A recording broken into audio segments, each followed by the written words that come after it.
listening to FM 105.7 and AM 1340, WKGN Knoxville, and W289CU Knoxville, Fan Run Radio. Hey, Bino, we're live on the deck here at Calhoun's on the River. Aaliyah is here to greet you on the island of love.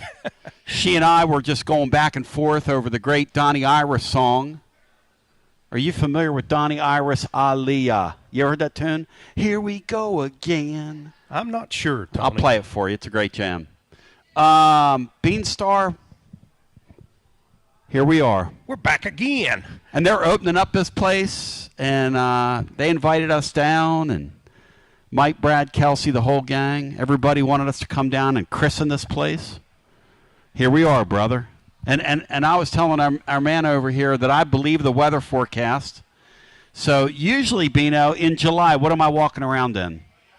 My leather? Yeah. Yeah. People think that's a bit. Today I believe the forecast, and I'm like freezing out here. When you go and get your jacket, and he's over there in his jacket, and they're in their jacket, and they're in the sun. It'll warm up here, Tony. We'll fire it up here. Bino, what's your level of pump for this sports weekend out in front of us? We got the Wright State Raiders. We finished the basketball season with Vanderbilt. We've got Mike Huguenin coming up. Chris Lee's coming up. We've got a lot to discuss with Hughie.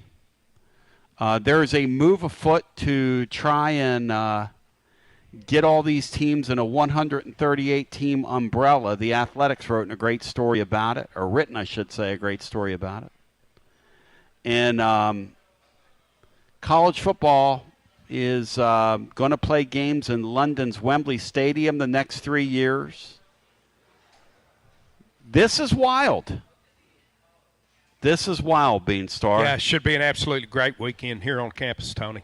Wright State coming in, as you said, Vandy, for a game that gives Tennessee an opportunity to get a top 4 seed in the SEC tournament. That's something that you're looking for. Me, I just want to beat Vandy twice. I don't care what it leads to. One thing I want to talk to Chris Lee about later on in the show is I really want to get into with him the concept of when we're talking about college baseball, why don't they go to the ABS thing? Berkey thinks they need to. College umpiring is a struggle. Major league umpiring, calling balls and strikes these days, it's tough. It's might be the hardest thing to do in sports. Yesterday, the Braves had a spring training game end on an ABS call, right? What's wrong with getting it right? And when you watch it now, if you've watched any spring training ball, either Grapefruit League or Cactus League, it's so instantaneous that you don't even notice it. It's so quick. It hasn't hurt the game at all, I don't think. How about you? No, I don't think it would hurt the game, Tony. The game I got used to for a long time, I thought, why take the human element out of it? But the technology's so good, and as you said, the decisions are made so quickly that why not get it right? And I'm of the mentality that if you made me king, I would get replay completely out of it. But when it comes to what it comes to, which is it's here and you're going to use it, and what'll be really interesting is, does it benefit the pitchers or the hitters more as the year goes along and as time goes on? And there's a great debate on that as to who it helps. I mean, a guy that knows a lot more about it than I do. Yep. Who's tracked it down through the years. Yeah, he's a big pitcher guy, though. Sure, yeah. He doesn't count. He's a pitcher. Supposedly there are a lot more strikes called balls than balls called strikes. Mm-hmm. But it's still going to come down to, Tony, it's going to be it's going to be more based on who challenges wisely. That's right. That's what it's going to come down to. And the players are the ones on the field that have the call. It's not the managers. Yeah. Which I think's good. That will stop all the looking into the dugout stuff that we see. And there are umpires that favor hitters and umpires that favor pitchers. Yeah. So that will have an effect on it as well. We have a lot to talk about today. Very little time to get there. Mike Huguenin's going to join.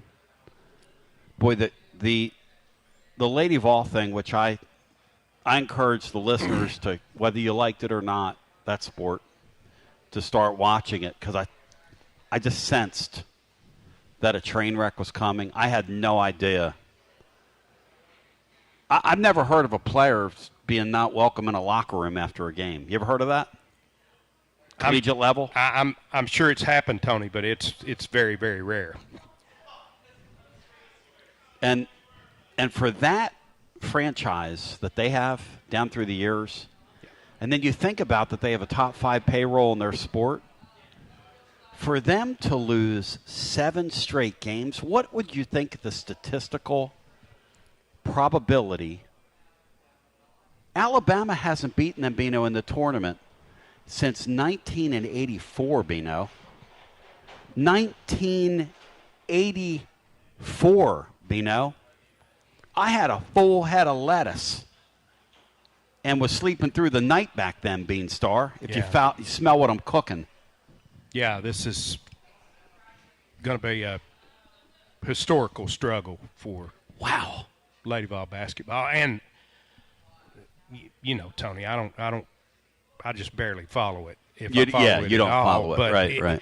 If this team is still a 7 seed and fairly safely in the tournament, that's right. How in the world do you miss that tournament? That's right. That's right. And you know what else? I was proud of Tony Jones yesterday. He appeared with us. He went out of his way to say, you know, and he coached with Bruce Pearl, and he knows Steven, knows the family. He said when Bruce appears on ESPN and he says, hey, Miami of Ohio should have to win their conference championship to get in. He said, I don't care what the because it was very controversial this week because he was talking about, he mentioned Auburn and he said us, we. And listen, I like Pearl because he wears it on his sleeve, and I like a guy that's not afraid, kind of like Andrea Carter, who said, hey, this thing, what this lady's doing over here is, you know, she's defacing the music over here. I don't mind a little honesty. Tony said, hey, this guy forgets where we came from. We were at Milwaukee, Wisconsin. If we'd have gone 30-0 there and would have lost in our conference tournament and got left behind, he'd have been screaming bloody murder. I was proud of Tony. Yeah. For saying that, and he said it. I didn't even get it. I didn't even ask him about that. Yeah. I wasn't even going there. What's that tell you? It's interesting, isn't it? It is very interesting. Glad Tony was on the air. It's almost like, Bino, they want, and I want to talk to Hughie about this. If you gave the lords of this thing their way, they're going to squeeze those little guys out. They're getting ready to squeeze the little guys out and make the tournament a all major tournament, you know, if they can. And I think they missed the boat, just like they missed the boat on the geographical integrity issue when it comes to this stuff. There's things about it that if you fool around with them too much, you look, I don't go all in for professional sports for a reason. I like college sports for a reason. And they're pulling those reasons away, Bino.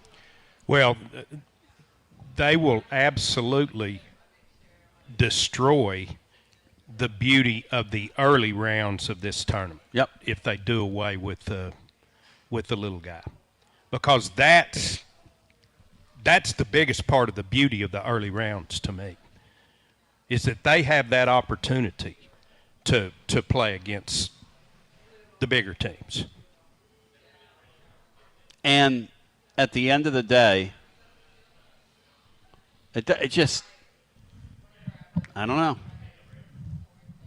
I don't know what they're thinking, because the concept of Cinderella, now you don't want to have too many of them because you can ruin a field later on.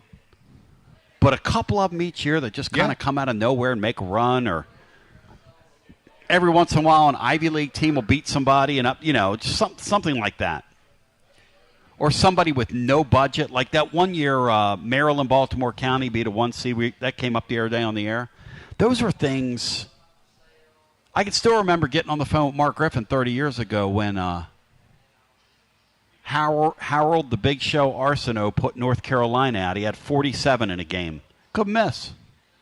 Just kept throwing it up, kept going in. Like they were playing against a Kim Caldwell defense. Nate Ament tomorrow, Bino. Does he play for you? How you handling that? Nate plays when the doctors say he's ready to play. As soon as they say he's good to go, I play. Not before. The doctors are telling me that my friends at Calhoun's were open here on the deck. It is spring season. It is baseball season. It is so next level. It is so amazing. On the other side, presented by our friends at Griffin Moving and Storage. Shout out to the Griffins. Thank you for your sponsorship. 138 years of making it happen. 5 generations long and strong. You know, our friends at Copper Cellar Corporation, Bino, are celebrating 50 years this year. Wow. That's pretty amazing. Yes, it is. 50 years. Yes, it is. 50 freaking years. As we take a brief time out. First one was at Pellissippi, right? Yes. And then the original Copper Cellar was down on Cumberland Avenue. Yep.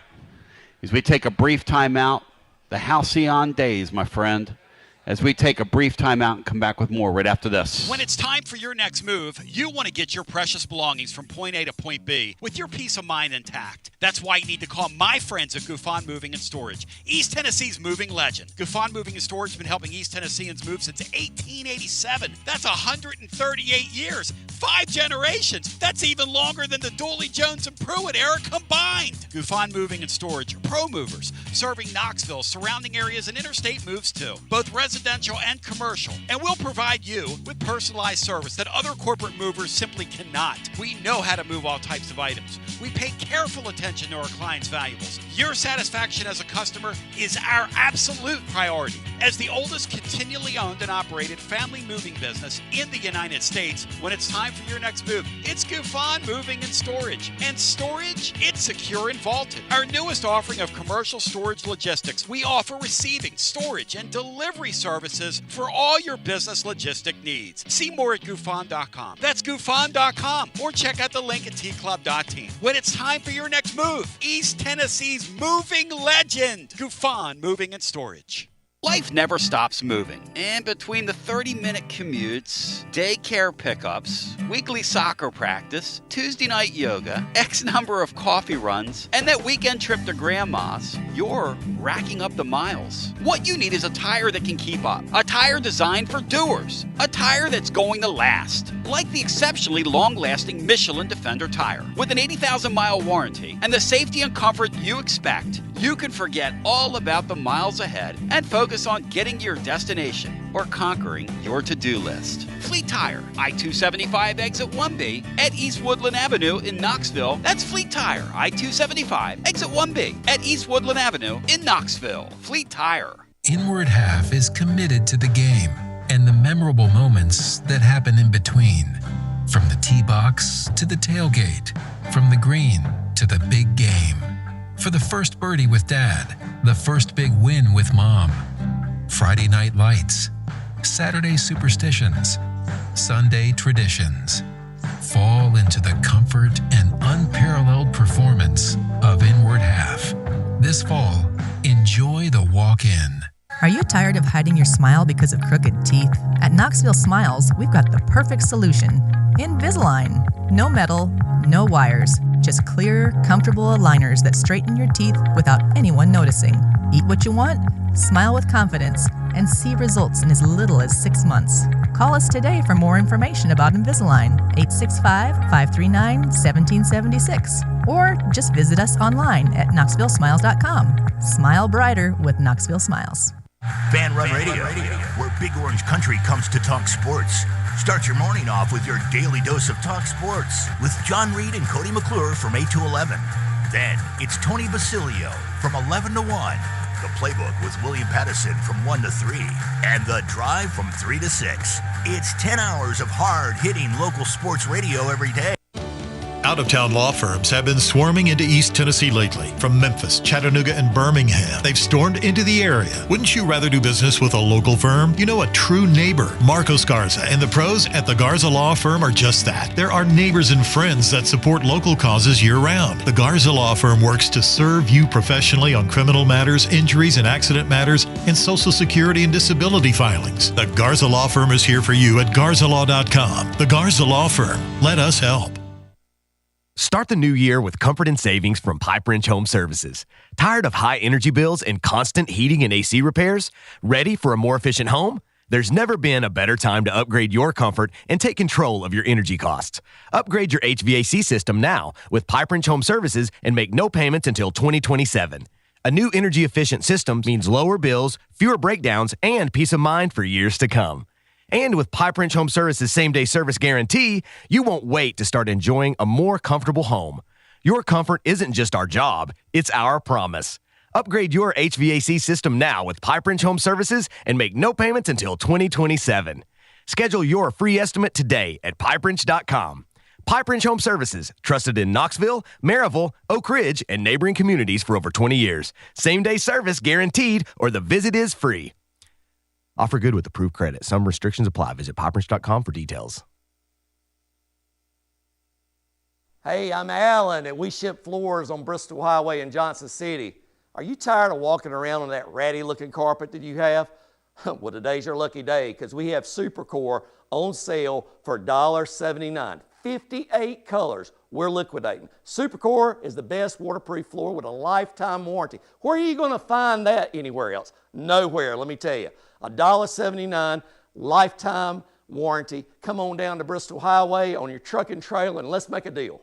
Gotta love this time of the year. Hoops here, home runs over there, and you've got to get your Tennessee on. And there's only one place, the best place to shop for your officially licensed Tennessee volunteer gear, Alumni Hall. Hands down, the best store for Vol fans. They've got the latest and greatest apparel for the entire family. Hats, man cave items, decor, and more. Get your Vols grill cover, a plate for your burgers, and of course, that chef's apron for all that outdoor grilling this spring. And accrue those rewards and watch your balance grow online or on the app. We'll see you at Alumni Hall and alumnihall.com and G to the B to the O, Alumni Hall.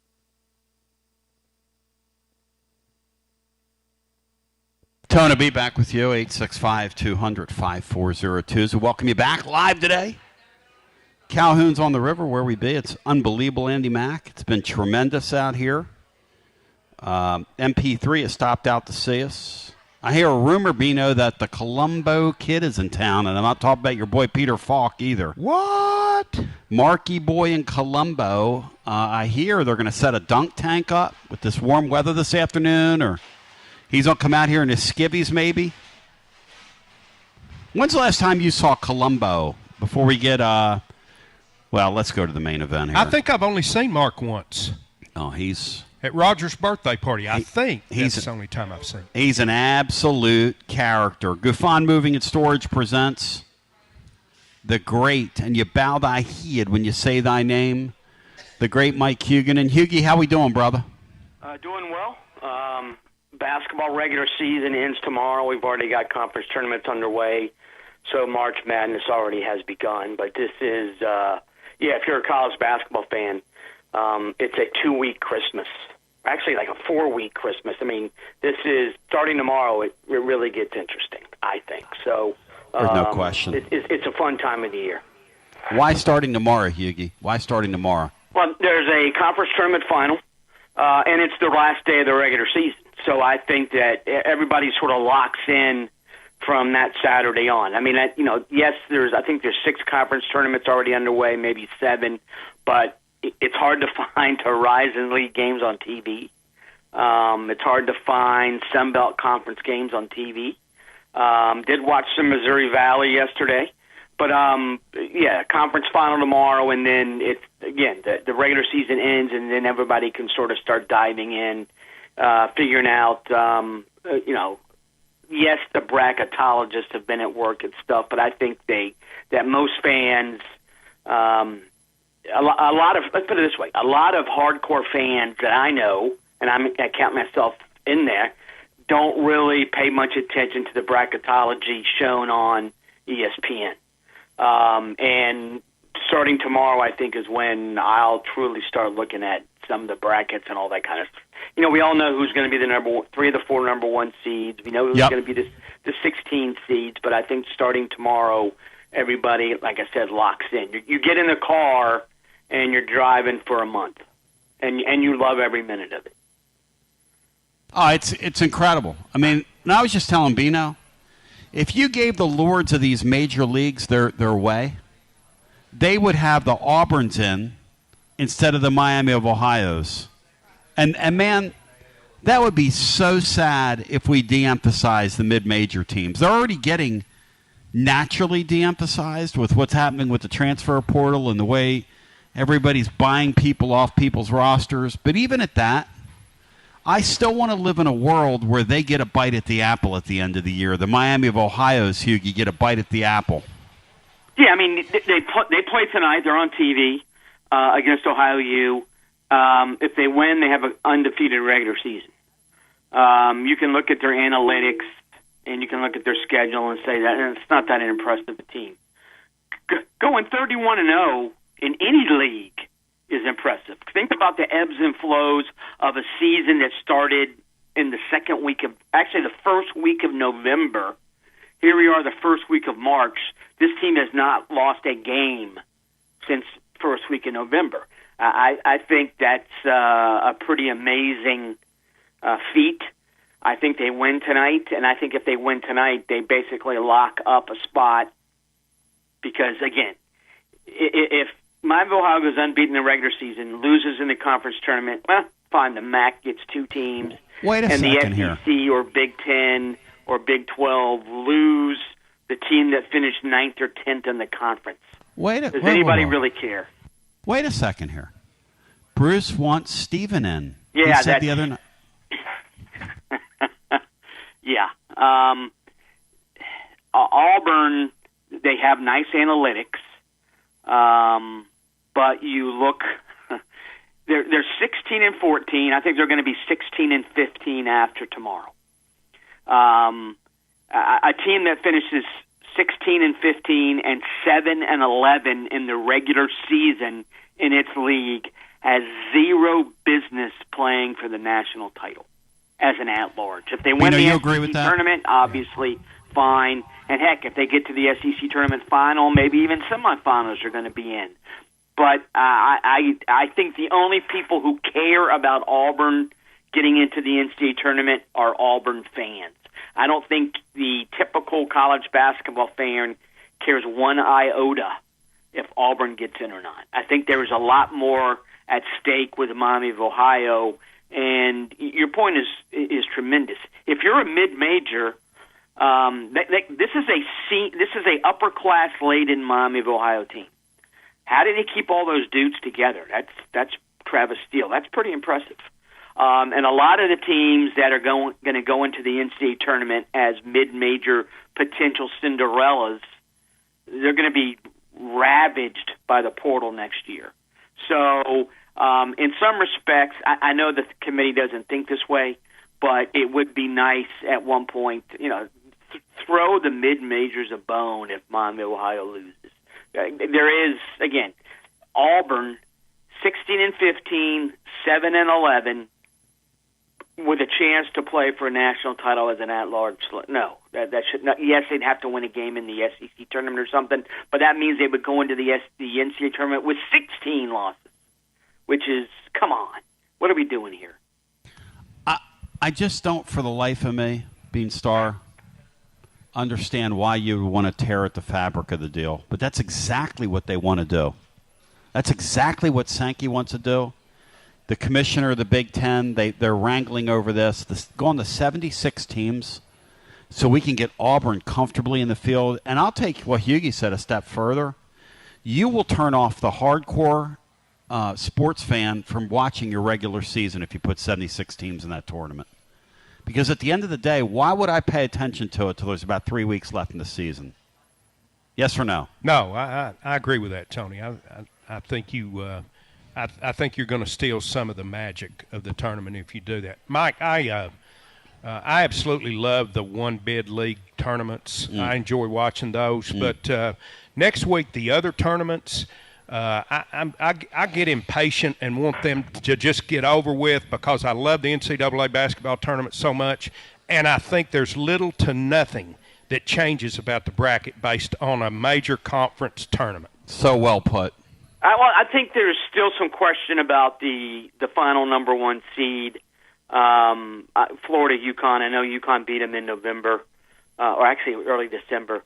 I think if UConn were to lose in the Big East tournament and Florida were to win the SEC tournament, that might be a deciding factor. But for the most part, yeah, I mean, you're going to be an 8 or a 9 or a 9 or a 10.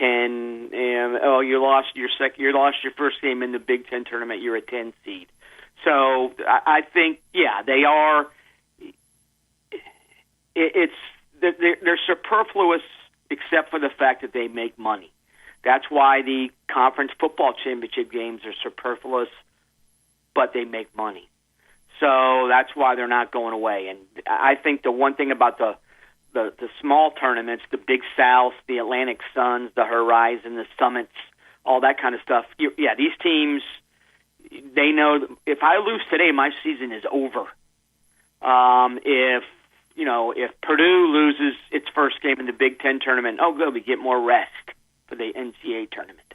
So there is a lot of there's a heck of a lot more at stake in the small tournaments, no question. You do feel for teams that dominate in the regular season in a smaller league, like Navy. I think they won the Patriot League by 5 games, and Navy was in a battle last night against the 4 seeds that they won. But Navy dominated that league, and if they lose in the conference tournament, they're not going to the NCAA tournament. So there's a lot more at stake for the smaller guys, so to speak. I love when I tune in the championship week thing, like some of these tournaments you got going on, but when you get to the final games, yeah, and you've got that whole thing, that dynamic, like he's talking about in the smaller leagues, when you see those teams getting those little gyms and they play, kind of my thought is that's really what college basketball feels like. What it yes, you said it. It's not in the professional arenas. It kind of reminds me of being a kid growing up in Temple's McGonigal Hall. They had that little 4,000 seat. Felt like you were in a compact sort of high school gym watching high level basketball, and that you were right on top of it, and you could feel it, you could smell it. I mean, the whole thing. And those little gyms, and seeing what it means to those kids at the end of those games. I'm sorry, but as a sports fan, if it doesn't bring a smile to you or tickle you in some degree or move you in some degree, I can't help you, because to me that's what it's all about, man, when I watch those games. Yeah, the cool thing when they're on campus sites, as I think 5 or 6, I think it's 5 this year, the court storm by the home team when they win is incredible. Because, and let's get serious here as well, if you go to Tennessee, if you go to Florida, if you go to Purdue, if you go to UConn, you do not see the basketball players on campus. If you go to Lehigh, if you go to Maine or Binghamton or NJIT, chances are you may actually have one of these dudes in a class. So they're actually interacting with students that they know, and that's the difference, I think, between major college sports and, Division II, Division III, and these small basketball leagues. I think, yes, if you're a Tennessee fan and you win the SEC, you're a student, you're going berserk. This is fantastic. I would argue, though, that if you're let's use it. If you're a midshipman at Navy and Navy wins the Patriot League tournament and gets to go to the NCAA tournament, that you're going to remember that forever, because the star player, you may have room with the guy, for God's sake. So there's a gigantic difference in a lot of ways, obviously, between big leagues and small leagues and college basketball especially. But the fact that there's, again, the immediacy aspect of, I'm going to go high-five a guy who sat next to me in freshman English, and now he just scored 22 points. That happens in these smaller leagues. Bino, you were going to add about just the magic of those small leagues as well. Yeah, Mike, a couple of occasions I had an opportunity to go to Asheville and watch the Southern Conference tournament when Forbes was at East Tennessee State and Mike Young was at Wofford. And you can just feel in there exactly what you were describing, just the closeness of the student body and the team, and just also just the opportunity that's there for them that they don't see a whole lot, like the top half of power leagues always get to see. So yeah, it's for a special. week in March, Wofford becomes, hey, where exactly is that school? I'm going to read up on it. Or where exactly is NJIT? I'm going to read up on it. Where exactly is Long Island University? Is it really on Long Island? Actually, no, it's in Brooklyn. So how did they get that name? I'm going to read up on it. Because those schools do, they get their moment in the sun, and that's real cool. And I think I've told this story before. I've been to a ton of NCAA tournament games, a ton of conference tournaments, Power League tournaments. The most emotion I've ever seen at a basketball game, I'm talking Final Fours. I've been to Final Fours. The most emotion I've ever seen at a college basketball game was the old Trans-America Athletic Conference tournament was played in Orlando. At the time, Florida Atlantic was not what it is now. The coach was Sidney Green, who used to play at UNLV. FAU won the TAC tournament. Sidney Green runs out to midcourt in his suit, flops down, and starts doing a snow angel in the middle of the court. And he was crying. And his family pours out of the stands, and the players were going berserk. And that was like, oh, my God, this is unbelievable. And there might have been 1,000 people there because, FAU at the time, we play basketball today? But I have never seen a coach react like Sidney Green did when they won the TAC tournament and became a 15 seed. The great, and I mean bow your head when you say thy name, Mike Huguenin joining us. At the absolute living legend, Calhoun's on the river. This is a legendary spot in these United States of America. And ladies and gentlemen, boys and girls, children of all ages, on Fridays we'll be out here, home baseball Fridays, beginning with this Wright State series, which if loving them is wrong, I don't want to be right because I love the Raiders.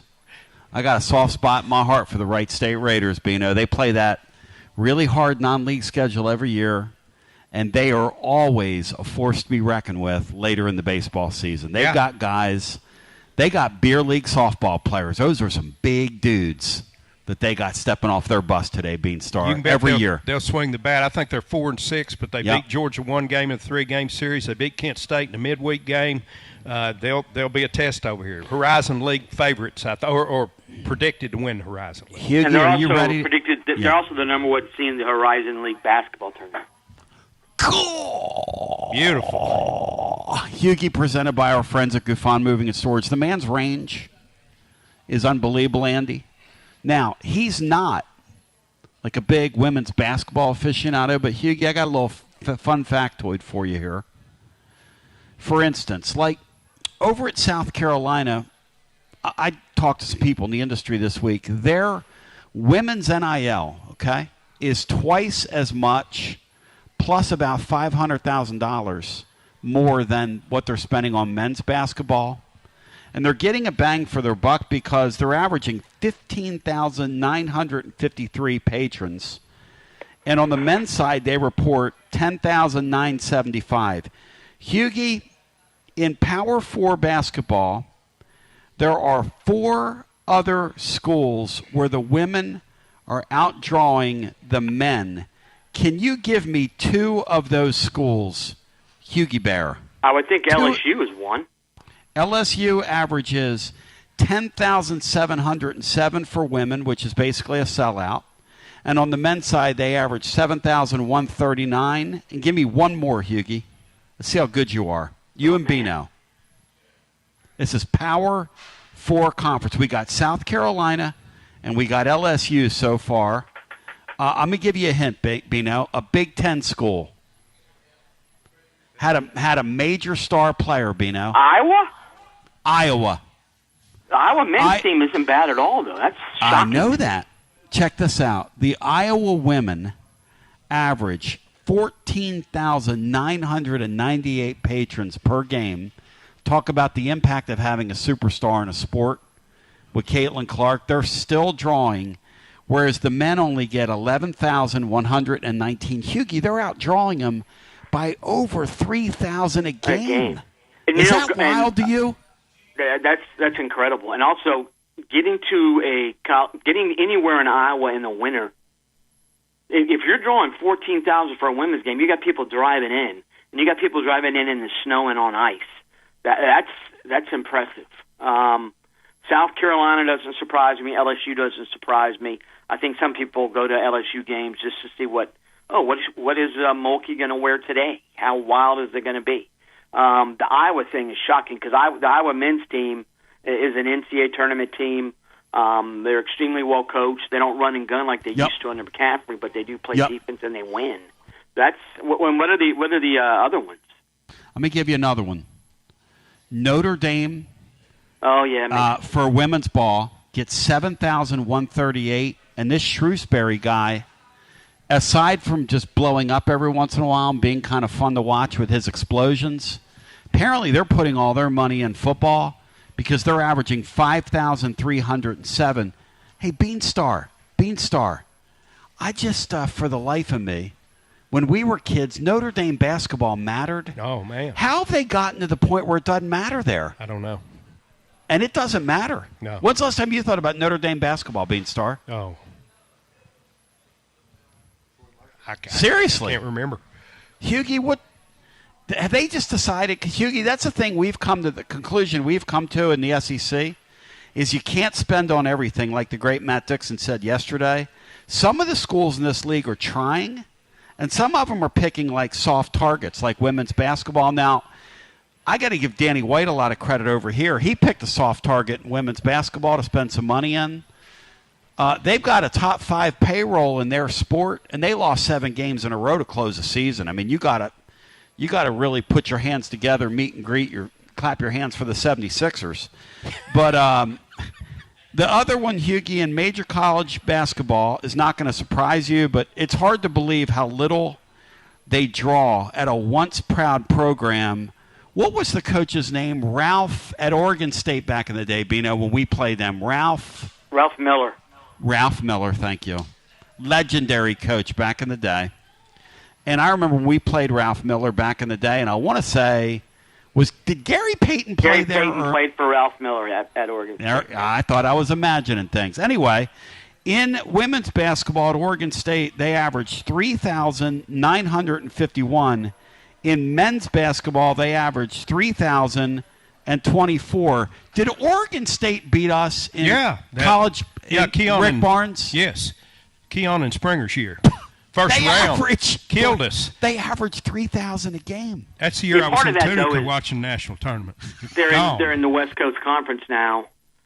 Just this season, they'll be back in the revamped Pac-12 next year. But I think if Gonzaga or St. Mary's comes in, you're excited if you're an Oregon State fan.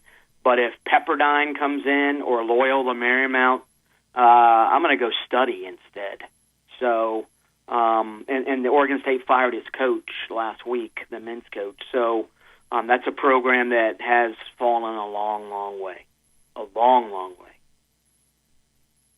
Most of those situations that you're talking about, Tony, the men's team has obviously eliminated themselves from NCAA tournament consideration. Correct. But the ones that are on the bubble, yeah, that should be used just like the net rating. If your women's team is outdrawing your men's, you're not in the tournament. Yeah, I'm stunned at the Iowa. That's mind-blowing to me. But, everybody loves a winner. And I'm sure the tickets are cheaper. Yep. But seriously, talk about South Carolina. If you go watch Dawn Staley's team, they're going to win, and they might win by 40. And, I think everybody likes to see a rout at times. So, yeah. But I think most importantly, they want to see a team win. The LSU women win. The South Carolina women win. Yep. I have to admit, I'm not sure how good the Iowa women are this year. I don't either. But I know the Iowa men are NCAA tournament bound, and they gave Michigan all it wanted last night. They only lost by 3. So, but that's an interesting. Yeah, and when it comes down to firing a coach at South Carolina or LSU, okay, we have buyout, all that kind of stuff. At the same time, don't you look at the other side of the coin and go, if we keep these guys, our attendance actually could get lower. We're going to sell fewer tickets. Oh, my God. So, but, yeah, I think if you're LSU, I don't know how much money LSU spends on men's basketball. I know Brian Kelly said yesterday on the radio that people at LSU were telling him that Kiffin is going to spend $40 million on his roster for this fall. Wow. And my assumption is if Kiffin's spending $40 million, that means the school ain't spending a lot of money on anything but football. Wow. Here's my thing, guys. That might be Brian Kelly blowing smoke too, though. So. Yeah, sour grapes blowing smoke. Here's the thing, though. We talk about these blind transfers in the spring, Bino. Okay. Oh, so don't be when these going to kids LSU. show up. You said it. There'll be some going to LSU, Kiffin will. He's the guy who tweeted last week about how somebody tweeted out that the NCAA needs help, and he's like, "Yes, it does." And I'm thinking, dude, I don't want to say manipulated but he's used the system extremely well. So I don't know why Lane Kiffin wants any guardrails at all. Frankly, I'll be honest. Oh no, the system needs a firewall for Lane Kiffin. He's like a virus that'll get into your system, and he's like a computer virus, is what he is. But hey, I give the guy credit because he knows what he's doing. I'll tell you, who really knows what they're doing. Those my friends at Griffin Moving and Storage. You know how I know that? They've been at it since 1887. That's 138 years. That's 139 years. What am I saying? Do the math, Basilio. 139 years. 5 generations. That's long. I'll tell you what, Tom Griffin, when you get to 140 years, we need to have a volunteer jam, brother, up at your locale.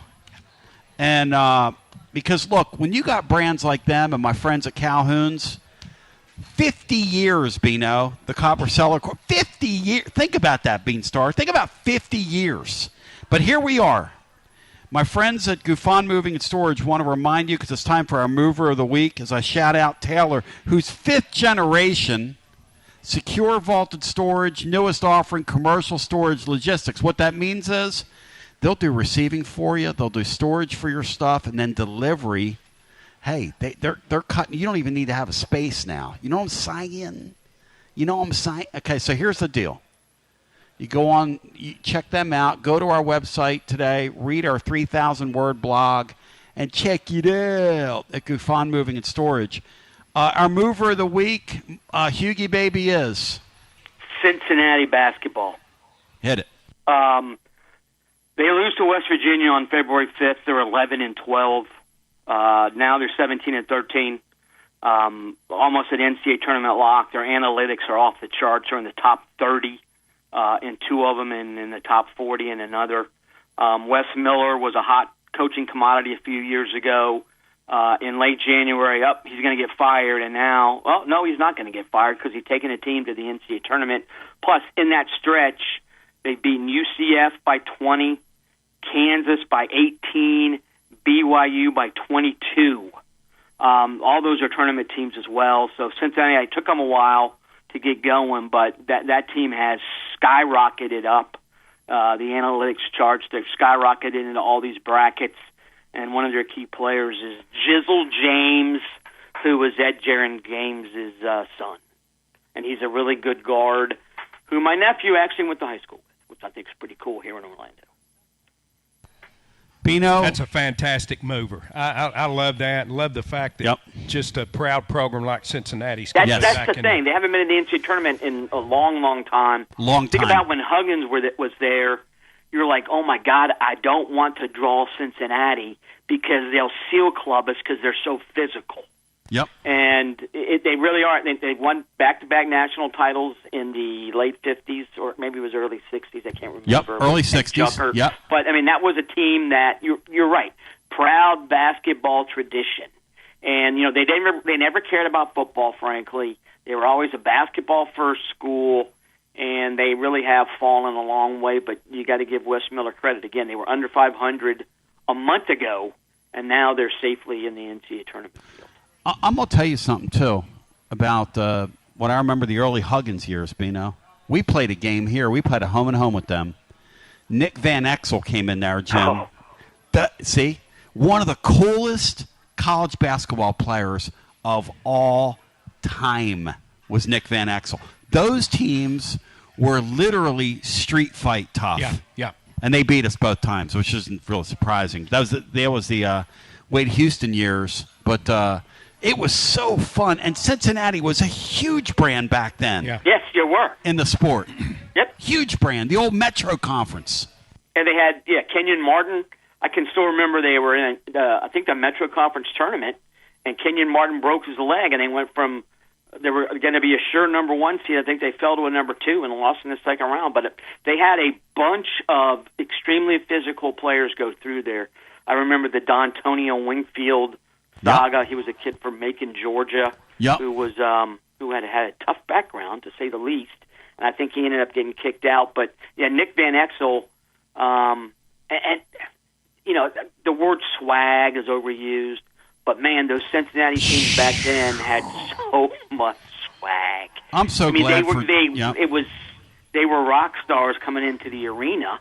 And, opposing fans would show up to watch Cincinnati because you knew they were really good. They'd have a lot of fun, and their players would prance and preen and embarrass your players, but it's like you didn't care. Well, shout out to my man Eric Waddell. I'm happy for them. I'm glad they're going to get back in the field. I hope they get in and make some noise. Look who's in the house. That's it. MP3. Yeah. JM's in the house. Shout out. BC, this is old school this is here. We're going to old school out here on the Calhoun's on the River deck where we be today. It's absolutely next level. Hughie, I love you. Who do you like tomorrow in this Tennessee Vanderbilt game? Who are you taking? At one point I thought, oh, my God, Vandy might actually be the best team in the SEC. No, they're not. I think because the game is in Knoxville, they're going to win. I know the Vols won at Vandy. I think they end up with the season sweep. I sort of think, Vandy has sort of settled into what they really are. Byington's a good coach. I don't think he has enough talent. I think they're going to have problems with the physicality of Tennessee, which they did last time as well. Vols are going to manhandle them. Yep. With or without Nate Ament, Tennessee will run them over. Is he supposed to play tomorrow? Well, who knows? With or without him. Yeah, that's what I'm saying. He might wake up tomorrow and say, hey, let me play, Coach. Put me in. What are you going to do? If he says, put me in, Coach, I'm ready to play today. It's going to be John Fogerty, Hughie, you're my – by the way, Hughie, the Vols have a catcher on their baseball team that started the other night in center field and played a rather swift center field, Hughie. So you talk about an athlete. When you can catch and play center very, field, very well and play center field, you're an athlete, my friend. You're not the typical catcher, that's for sure. Because most catchers, they have trouble playing anything, frankly, other than Thank catchers, you, Hughie. So. You're my man. Thank you. All right, talk to you next week. Thanks, man. And Tennessee has two guys, Bino, that can catch and play multiple positions. Levi Clark looks very credible behind the dish, Beanstar. He does, and I think that Matt made a great point in that the scholarship limitations for baseball now or the roster limitations. Yes. You're going to see a lot more guys that play multi-positions and guys that pitch and play. So 865-200-5. I give that number out of reflex because Chris Lee will join on the other side. Southeastern 16. Let me say pitch and hit so our buddy doesn't get on me. Obviously, pitchers are still players. I'll tell you this. This kid that pitched Tuesday night might be the best pitcher on their pitching staff. He certainly looked now. And he is he's a kid. He's a baby-faced kid. No, he was very good. His stuff is electric. Very good. Very good. Oakland can't bust a grape, but he was very, very good. Oh. You know, he reminds me of me when I get that guitar in my hand. It's time for a lead, Bino. You ever thought you had that thought? Get a brief timeout. I want to shout my friends out at Calhoun's. I love them. They are a Tennessee tradition. They put up with us for some stupid reason. And you will taste the freshness when you come to any of their locations because they have a commissary here where they get up every single day and they cut that moit. They also have fishermen fishing off each coast. So what you're eating is fresh, factual, and furious. And if you go out to Chesapeake's, you're not going to find anything better than that. I'm telling you, Bino, you say that you've been to conventions where you've been to the finest seafood houses and you don't find things like. No, I mean we when I was with the operating engineers. Yeah, when I was running that training facility, we would bring instructors in from everywhere. A lot of them from the coast, and we'd take them to Chesapeake's and they'd say, "Bang! This is as good as I've ever eaten anywhere, anytime." Cool. So we take a brief time out and come back with more. We're on your other side. Chris Lee joins the fray. And by the way, Mark Griffin's on his way. Griff said he's going to hang out with us. Hey, fantastic. Huh? It'd be great in to see hour Griff. 2. Beautiful. Baseball and basketball, great. That's right. Just laying right on top of what this weekend's about. Perfect representation. As we continue. He never played for the Lady Vols, though, did he? I don't think so. By the way, Brian's going to unpack why the Lady Vols are in with ease. He's got their profile today. Kudos to Matt Dixon for helping dig that up. Matt Dixon went out of his way. He did. Matt was impressed. Dig up the record in the Quad 1. The strength of schedule the Lady Vols have played this year has been, second only to. I mean, they played one of the toughest schedules in the country, and it's really not close. They've got a great net rating. They're easily in the NCAA tournament. Like, with the greatest of ease, as now banned caller used to say back in the day. As we take a brief time out and come back with more right after this. It's the hottest post-game show on the planet. Garza Law, fifth quarter fan reaction. Fan reaction. As soon as the final gun sounds, we're live. When it's time for a fresh coat of paint, run, don't walk to Walker's Painting. Interior and exterior, Walker's Painting's been making it beautiful since 1999 across the Knoxville area. New construction, repaints, commercial, residential, free estimates available. And get this, mention you heard Walker's Painting on the Basilio show, 10% off your first job. Let's go! Run, don't walk to Walker's Painting. 865-688-1410. That's 865-688-1410. Walker's Painting, making it beautiful since 1999. Check out the ad at the blog at tclub.team. Walker's Painting. Hi, I'm Jim Simpson, owner of Simpson Meats. When's the last time you grilled a really good burger or steak? One your friends still talk about. Our goal at Simpson Meats is to make that happen every time you have a cookout. All of our cuts of meats, steaks, burgers, briskets, and pork are always fresh, flavorful, and sustainably sourced. We are family owned, so we know the importance of knowing how and where your food is raised. We have been putting quality first since 1888. Visit our butcher shop off Lovell Road or online at simpsonmeats.com. Okay, so we really need uniforms and equipment for this season. Can I trust you with that? Cool, I'll just order them online. What? Yeah, I'm going to hop online and I'm going to get them ordered. Hold up, that's not a good idea. We shouldn't just spend money on some random online retailer, okay? I mean, it seems pretty convenient. Trust me, it's a terrible idea. Let me simplify this for you. SM Athletics. Okay, how do you pronounce it? SM Athletics? They're the go-to for uniforms and equipment, whether it's for universities, high schools, youth leagues, you name it. So why wouldn't you rather go with professionals who can guide us through the process, design the perfect uniforms, and deliver the best equipment? Yeah, I guess that makes sense. What's the name again? SM Athletics. Right. It's definitely smarter to go with a company that emphasizes customer service, fair pricing, and, of course, excellent products. Exactly. So, yeah, I guess it's settled then. For uniforms and equipment for all sports, It's SM Athletics. When a dangerous, overgrown, or storm-damaged tree is threatening your home, your car, or your family, don't risk it. Call ECR Total Landscapes, your local tree-cutting experts. From precision tree removal and trimming to emergency storm cleanup, ECR Total Landscapes has the equipment and the experience to get the job done safely and efficiently. Call today to set up your free estimate, 865-384-2012, or just go online to ecrtotallandscapes.com. Josh Collins at Collins Insurance Agency. At Collins Insurance, we strive to ensure our customers receive better coverage along with bigger savings. Our community is important to us. We want to provide exceptional service to our customers. Anybody can provide great rates, great coverage, but can you also get great service? And hey, don't just take my word for it. What's up, everybody? Zakai Ziegler here. My family turns to Collins Insurance Agency for the best service, coverage, and price. So don't just go online and get some random insurance. Experience the Collins Insurance difference. Like he said, experience the Collins Insurance difference. CollinsInsuranceTN.com. CollinsInsuranceTN.com. And hey, their Mama ZZ approved. CollinsInsuranceTN.com. Thank you to Josh Collins and ZZ. One more thing, Tony. Go Vols! Yee-haw! I've been hooting and hollering ever since I started betting with the VIP Play app. VIP Play has more than 200 leagues, every bet type you can imagine, live betting and live hosts, all with 24/7 support from real live people when you need them. Start betting better with the VIP Play app today. Don't be a better, be a better with VIP Play today. VIP Play coming soon. Gambling problem? Call 1-800-889-9789. Must be 21 plus and located in Tennessee to bet.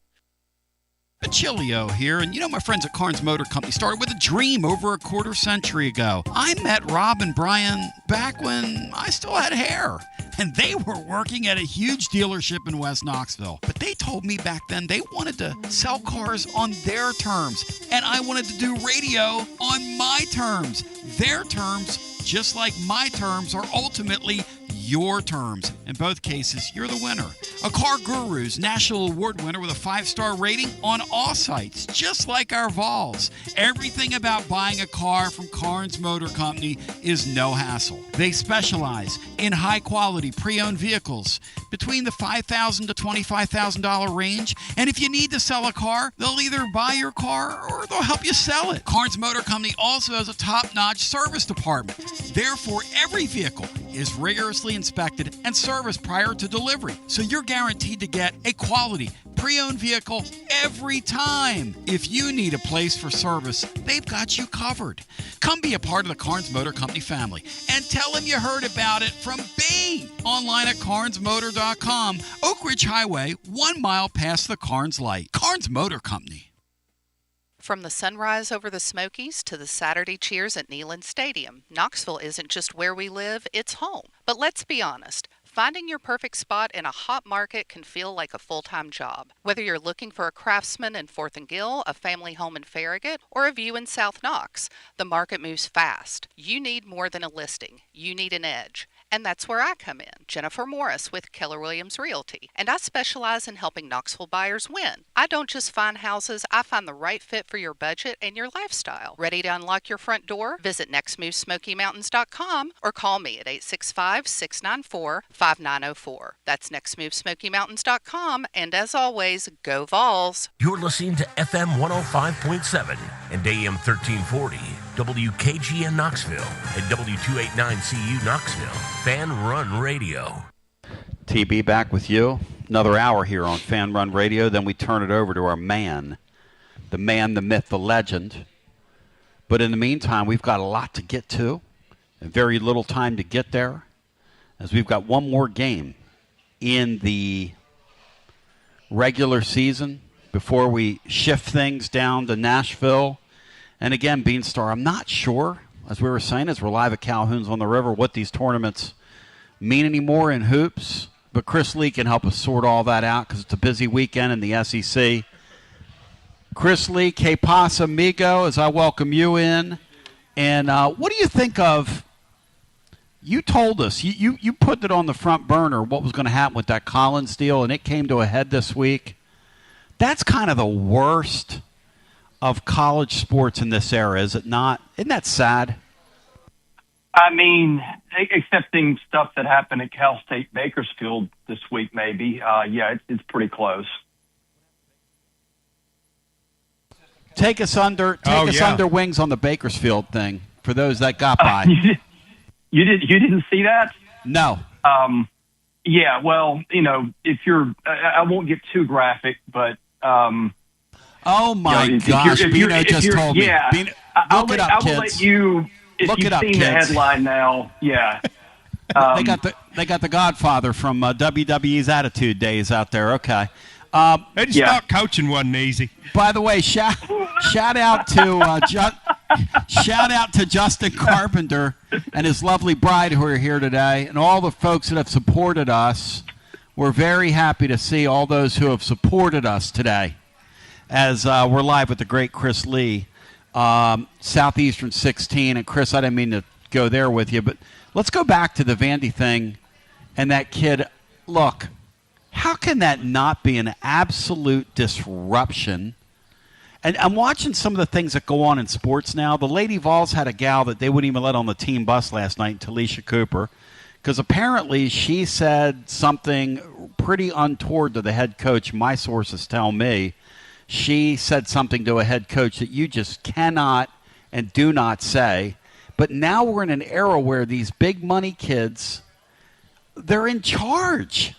They're literally in charge now. Is this sustainable? Well, look, I mean, and I'm just going to hit the general big picture of stuff here, okay? You have basically unlimited transfers. You have basically unlimited money.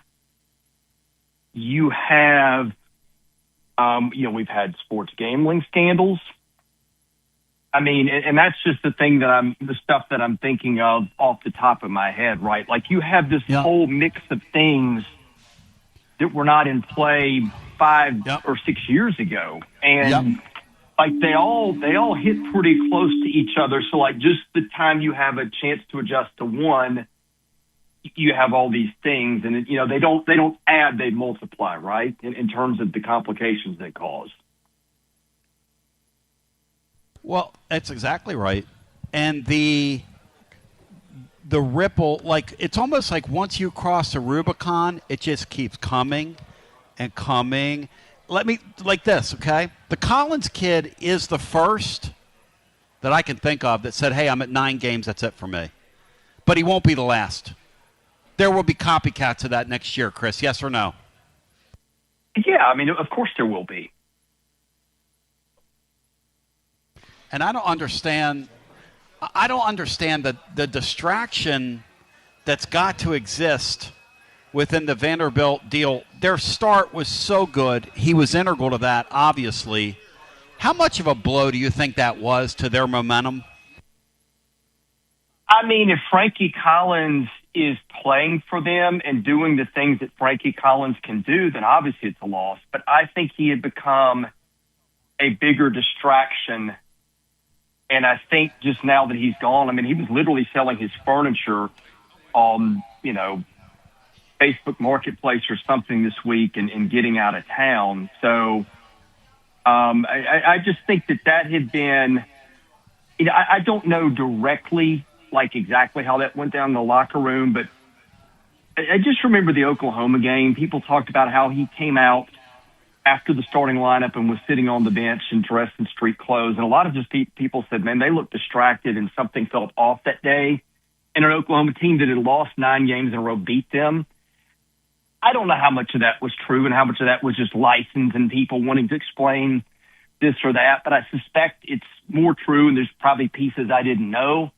So look, I mean, we're looking at 2 different things, right? We're looking at if Frankie Collins is playing for them and doing the things that Frankie Collins can do and there's no distractions, losing that guy is one thing. But I think losing the guy they lost in the state that was and in the state those relationships were, I think is another.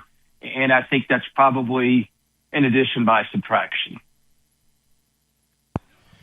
Hey, Chris, when there are certain players that wear the Vandy uniform that can make me kind of suspend my natural dislike as a Tennessee fan for Vandy basketball, and Tyler Tanner's just one of them. I can't take my eyes off of him when I watch Vandy play basketball. I think he may be my favorite kid I've covered in the 23 years that I've done this in terms of basketball players.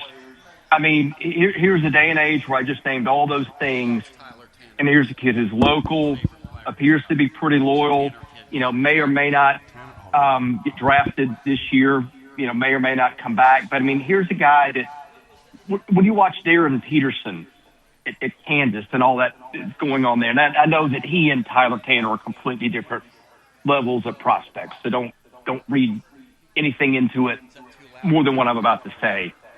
But all these reasons for kids to opt out or whatever, and here's Tyler Tanner. He's played through the flu, I think, multiple games. He's not much bigger than I am. He just gets knocked around constantly. And he plays through all that. When there are, if Tyler Tanner just said, a week or two ago, hey, I've been playing through the flu. I'm not my best. The sooner I can rest and get better, I'll be better and we'll be a better team. Nobody would have faulted Tyler Tanner for sitting out. And instead he played through that and played really well sometimes. Like the Missouri game, he almost single-handedly led them back late.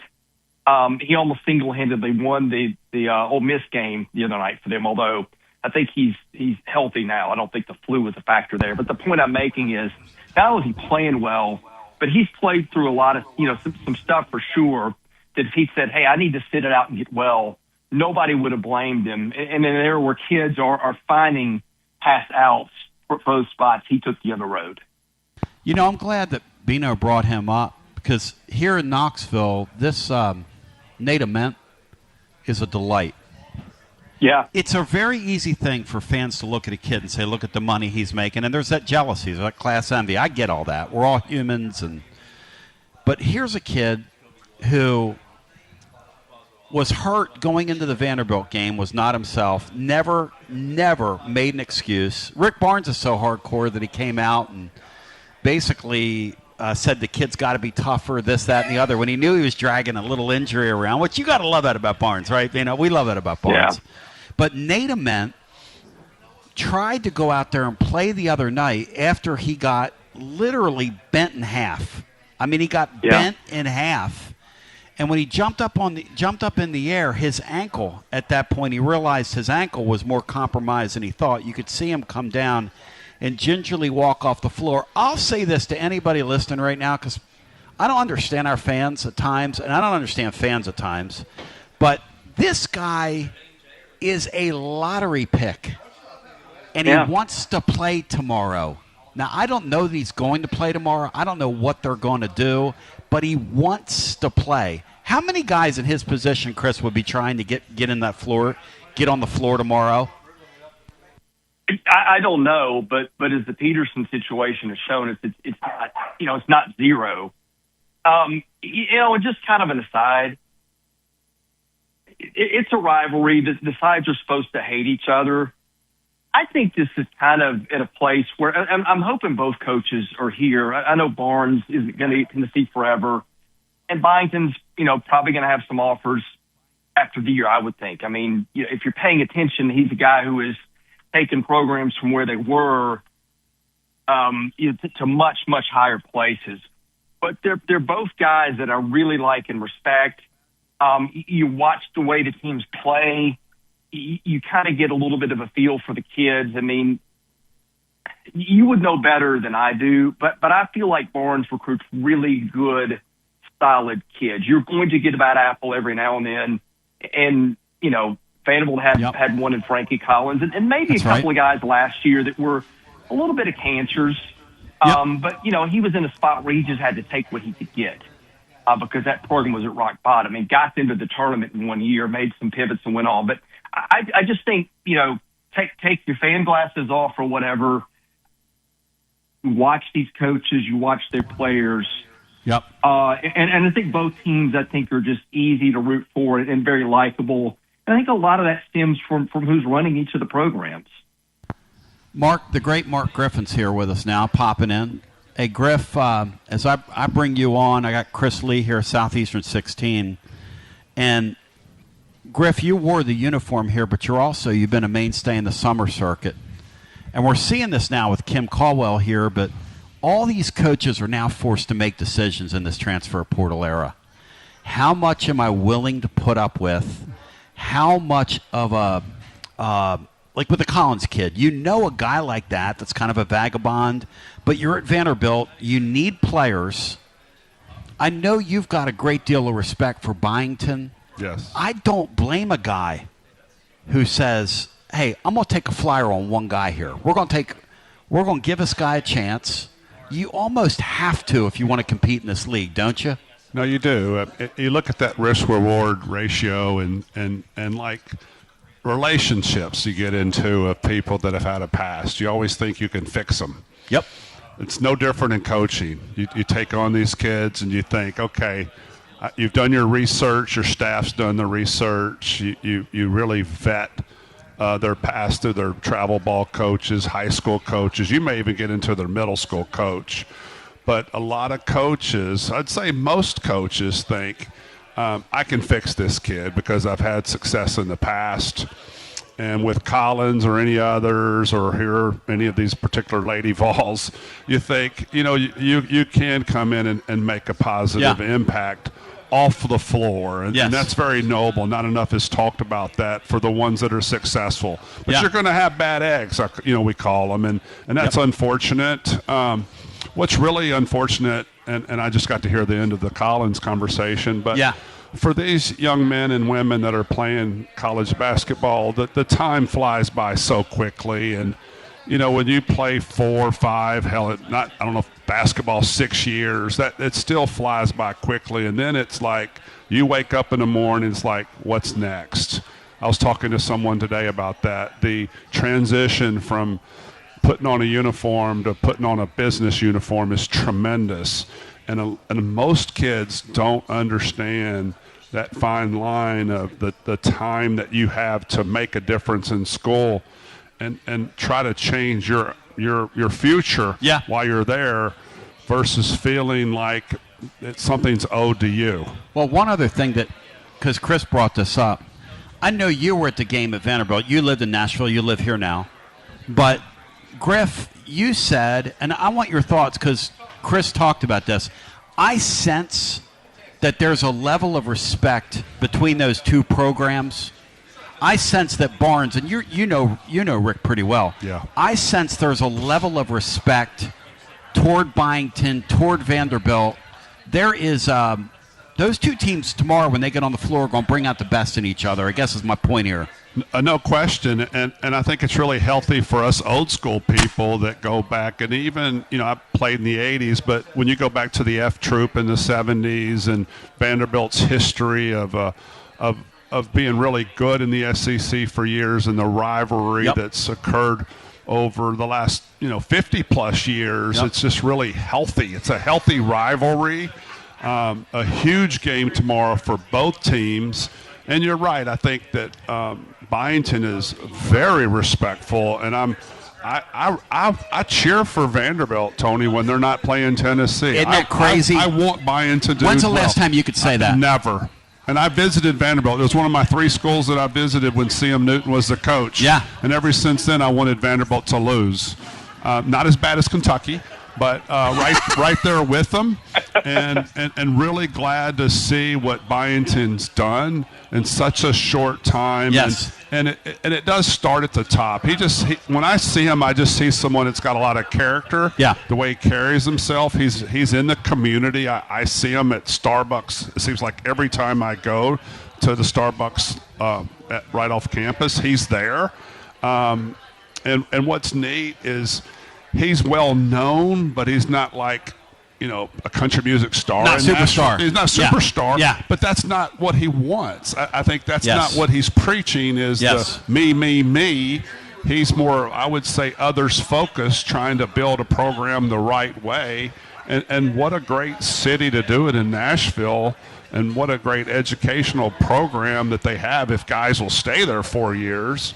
I mean, there's great opportunity for kids at Vanderbilt. I'll say this, too. Bino, it's a weird thing for me to say, because I think Vanderbilt football last year is going to help Josh Heupel. I really believe that. I think this thing getting run over by them last year and being in an era where they're taking football seriously and spending on football, I think that's going to lead to really good things for Josh Heupel. I believe that. I'm looking at something here that I want your thoughts on, and I'm sure you've seen this graphic, Chris.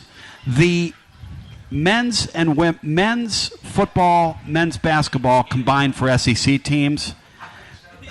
Football and men's basketball, Vanderbilt coming into this weekend, 33-10, the top winning percentage in the Southeastern Conference. When is the last time, Chris, you think, and Georgia's second, Alabama's third, A&M's 4, Missouri 5, and Tennessee sitting there at 6. When is the last time, Chris, you think that was a reality? Ever? Do you think ever? If at all, before we were born, probably. I mean, maybe in the 70s when they went to a couple of bowls and basketball was at the last throes of its really run of greatness under Roy Skinner. But I mean, it would have been, long before any of us followed it or cared about it, I think for sure. And Bino, look, you're not a Vanderbilt guy. I for years have wanted to see a football rivalry, and then it's the old "be careful what you wish for" deal. But I do think at the end of the day, that'll be a good thing. What happened to us? Yeah, I agree totally, Tony. I don't think there's any question that the sense of urgency that may not have appeared in this program that's so badly needed would not have ramped up had Vanderbilt not had that second half where they just kind of ran us out of our own stadium. Yeah. And Chris, how strange is that when we quote those numbers and seeing just how it's turned around? And here's the thing it's about. People say, well, they're spending money. Vanderbilt spent. No. It's more about people than it is money. I'm watching that Lady Vols situation. Oh. They're a top 5 spender in their sport. It is about people. It's about competent people, not money. I say that to everybody listening. And leaders. And leadership. Leadership that's running programs. And it's funny, I watched Lady Vols game last night. I was disgusted. And then I turned around and watched Memphis and Penny Hardaway. I thought, man, they're just alike. And that was disgusting, too. Penny has drugged that deal. It's beyond recognition, isn't it? It's horrible. I mean, it's a terrible situation to be an AD at Memphis because what should happen, he should be fired. But he's got too much power, right? He's got a lot of power because he's everything down there. When you define Memphis, you say barbecue, and you also say Penny Hardaway and Graceland. You really do. No. He's so embedded in the program. And he's really a really nice guy when he's not doing some of these press conferences that touting himself. But I've had a chance to coach against him years ago in travel ball when he had Team Penny, and he came over and talked to a group of kids that I had that were 14, and they were mesmerized by him, and he really encouraged them. He didn't have to do that. The cameras weren't on him. I got to ask Chris Lee, Southeastern 16. I want to encourage you to check their YouTube channel is incredible. They're having great growth. They deserve their great growth. They work very hard at it, pour themselves into it. Chris, what do you expect we see from Vanderbilt tomorrow? What do you think we see? What kind of response do we get from the doors tomorrow? Because I know they haven't been. They're kind of limping along here down the stretch. Does Tennessee bring the best out in them tomorrow, like they brought out the best in Tennessee? Because that was one of Tennessee's best wins. That game at Vanderbilt, Tennessee the screws were down. I mean, they were dialed in that game. Does Vanderbilt have a similar type of response tomorrow, do you think?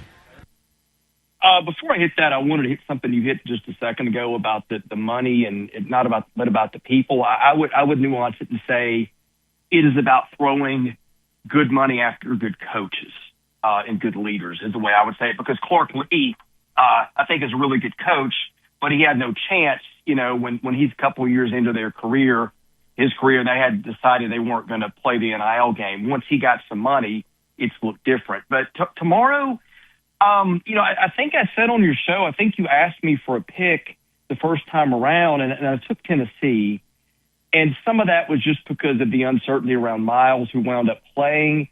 And some of that was just I had seen almost every game that Vanderbilt had lost was to a team very much like Tennessee that was big and physical on the interior.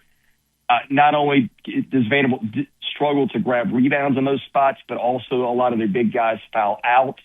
That's kind of how it played out. Plus, I think that you had a Duke Miles that was just coming back, and when they couldn't score, maybe trying to do a little bit too much at times. So I think off the top, that's how I see it. Now, let's look at what's different this time. You have the Nate Ament situation. So I think that, does he play? Does he play it close to 100%? And look, Tennessee won that with him not having a good shooting game, but he hit the biggest shot of the game down the stretch to win it. So I think that's one factor. I think another one is J.P. Estrella did not play the first time and, played great for Tennessee the other night. I believe scored 22 points at South Carolina. So even if Ament's not there, Estrella is there. And again, that is the type of guy that can give them a problem. But I do think you have two things or a couple things that I could say, okay, if Vanderbilt wins, maybe these are things to circle that are different the second time around than the first time around. One of them is Tanner. I think he's probably healthier than he was. Again, he was dealing with the flu that week and coming off that. And I think it tested positive for the flu the day before the Tennessee game, but played through it anyway. So I think that's one thing. I think Miles now has been back and he's been better. Fourth game back was the game at Ole Miss the other night. He scored 16 points. That's the most he had scored since he'd been back. So that's number two. And I think number three, Tennessee did a phenomenal job of shutting Tyler Nickel down. He had 3 points. It was on a three-pointer with under 5 minutes to play, and he'd been a complete non-factor. Nickel has scored under his average of 14 for 5 straight games. Some of that, Tennessee may be able to lock him down and defend him well again, but some of that maybe is just dumb luck that like he was such a consistent scorer for them. He's gone through a little bit of funk. He's the kind of guy that he's hit 8 3-pointers in a game twice this year. Like you can defend him and he can still have a big game. So I think those are 3 wild cards for Vanderbilt. I still think just with Tennessee's, the way it plays and that being a problem for Vanderbilt the first time, and the fact that their bigs just cannot seem to stay out of foul trouble in situations like that, I think that's something that's problematic for Vanderbilt. But there are paths for them to play better, the 3 of which I just outlined, I think, in the rematch. Griff, your thoughts on Chris Lee, what he's added here? Go ahead. Well, Chris Lee's pretty astute. What I see the big difference in this game versus the last, and we talked about it the other day on your show, Tony, is and you saw this during their last game, which was more like Kevin McHale and Robert Parrish-esque from Estrella and Okporo, which we haven't seen all season. 2 bigs getting over 20 points this season in one game. Is Tennessee has an advantage inside against Vanderbilt. That's what I see as their biggest weakness is inside. Love McLaughlin. I love when he steps out and shoots that corner 3. I love his feet work and how he moves. You're getting good presence from Okereke, but he couldn't guard Ament. I didn't think very well, but he did. I mean, he's a great athlete. Obviously, Ament had a bad shooting night except for the last shot. But when you get into Washington, their depth, after that, they're done. And when you got so many options inside for Tennessee, and what did they do last game? Went inside more. What will they do at this game? They'll go inside more. I really believe they're going to pound it in the paint if Ament doesn't play. Now, one of the things that scares me about Vanderbilt, and I've mentioned this consistently, is they've got 3 really great shooters, 3 really great free throw shooters. Incredible. You mentioned Nickel, you've got Miles, and you've got Tanner. You can't have 2 of the 3 players have good shooting nights. If 2 of 3 play well, Tennessee's in trouble. If you can shut down 2 of the 3, you're not going to get hurt as much if a Miles goes off or a Tanner or even Nickel, like you said, with his 3-point shooting woes. He's still over 40% from the season. He's shot the most 3-pointers for Vanderbilt this season. He's a threat. And back to the whole concept of I believe in you, almost spend on your roster with Byington, who showed it to him, Bino, last year. This Miles guy, they bought off a roster in this league from Oklahoma. Is that right, Chris? That's right, yes? Yes. I mean, and actually he was committed to Virginia for a spell, too. I don't know what happened there, but that was also part of it. I mean, the point is, though... Well, you had a coaching change. That may be part of it. Yeah, that's right. That's right. The point is, though, when is the last time that happened? Vanderbilt's buying players.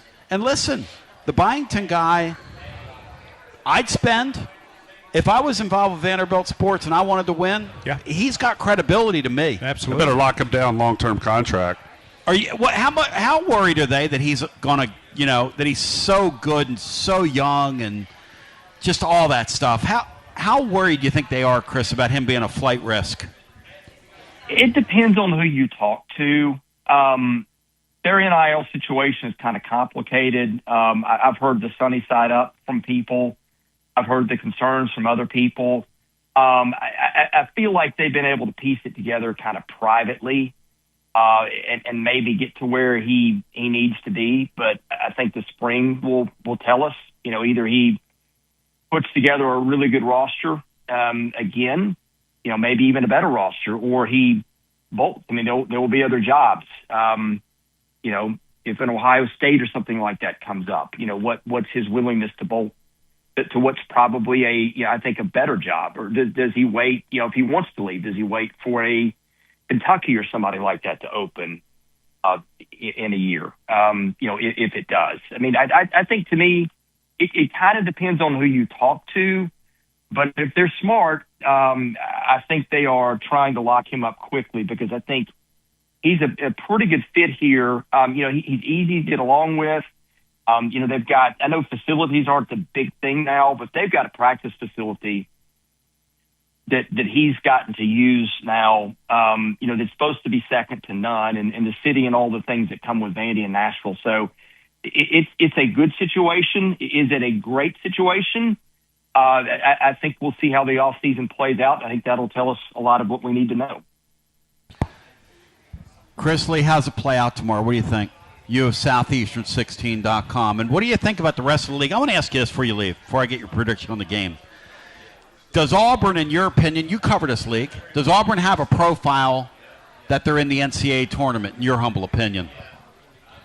To be 100% honest, I have been spending a little bit more of my bandwidth on baseball that's not on Vanderbilt, so I'm not as dug in on profiles. But they're 16-14. I think they've had some good wins, but they've also had some really lopsided losses. So I think that's going to be one where I don't know how much the tournament factors in Nashville. Sometimes I wonder if they even look at it at all based on some seeding decisions or some inclusion or exclusion decisions I've seen in past years. But I mean, that field, I think everybody's got them right on the bubble. Last I checked, don't they? I'll say this, Bino. We talked about it in the first hour.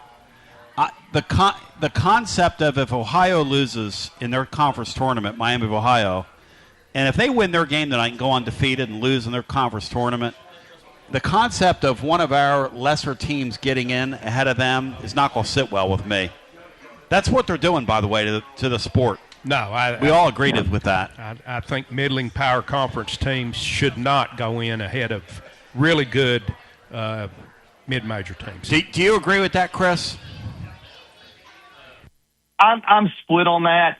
Part of me says, okay, they didn't play anybody. But part of me goes, okay, what's the chance that Kentucky or Auburn could play that schedule and just lose one by dumb luck, right? You just don't show up one night. I think there's something to be said for that. It's hard to ace a test any more than they did. Again, the metrics might suggest they were a good team. I think I would have a pretty hard time leaving a one-loss team out of the tournament. But, if I looked into it a little deeper, maybe I would change my mind. Yep, you're a numbers guy. Go ahead, Griff. Well, they call it March Madness for a reason. I think that you should include the mid-major teams in this because fans like myself, I always pull for underdogs. Yes. I think that's why when people fill out the brackets, we don't want just Power 5 conferences. Right. We want to pull for these teams to hopefully have these upsets like we hear about the 5 versus 12 every year. It gives us hope. I want David to grab that sharp stone and knock Goliath out. Well, like George Mason. And every once in a while it happens. George Mason. That's right. If this was years ago, let's just go back to when Larry Guerra was coaching. And that's right. We have this same talk. But that's now right. social media is so much bigger. Should George Mason get in, but yet they go to the Final Four? Will Miami exactly of Ohio go to Final Four? Was George Mason undefeated? No. Did anybody see that directional school beating Tennessee in the Sweet 16 up there that year? And I know Tennessee was kind of shorthanded without Ziegler, but the point is that team went to the Elite Eight.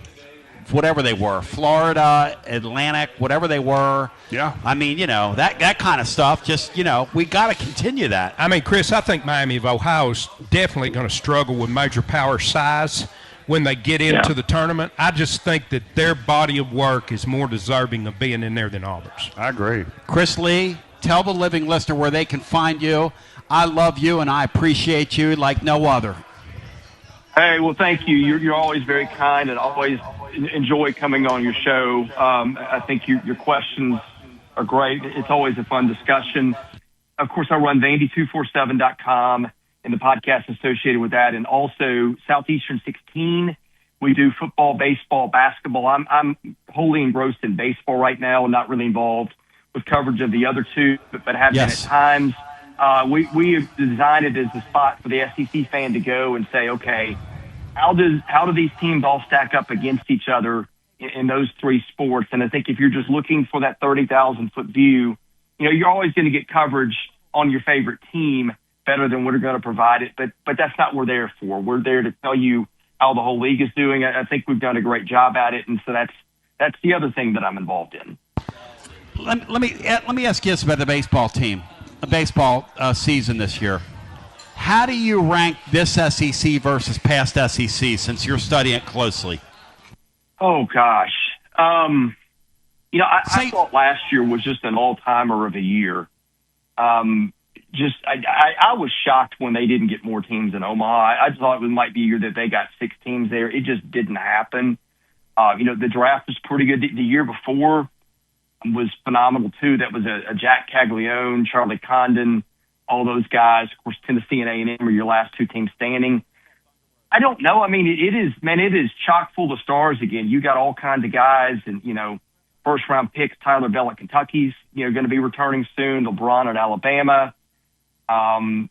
It's the same. I will tell you this, Tony. What has stuck out to me so far, and the conditions are different because you got 2 more weeks to prepare, but it felt like we had just gotten to a point in baseball where the 6 and 7 inning starts were really rare events. I'm looking around the conference, and we're getting that from a lot of teams, 1 and 2 guys. A lot of these, 7 innings, 1 earned run, 3 hits, 10 strikeout type outings from your top 2 guys, and even some teams from their 3rd guy.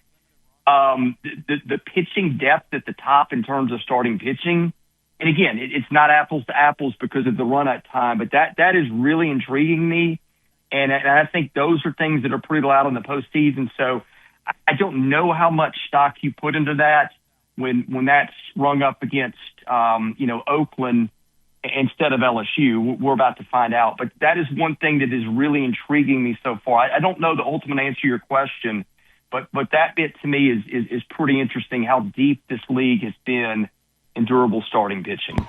The one thing that Brother Bino pointed out, and then Griff wants to say something here on the way out, but the one thing that Brother Bino pointed out that bears watching, with the roster limitations now, we're already starting to see more two-way guys, pitchers that are hitters, that sort of thing.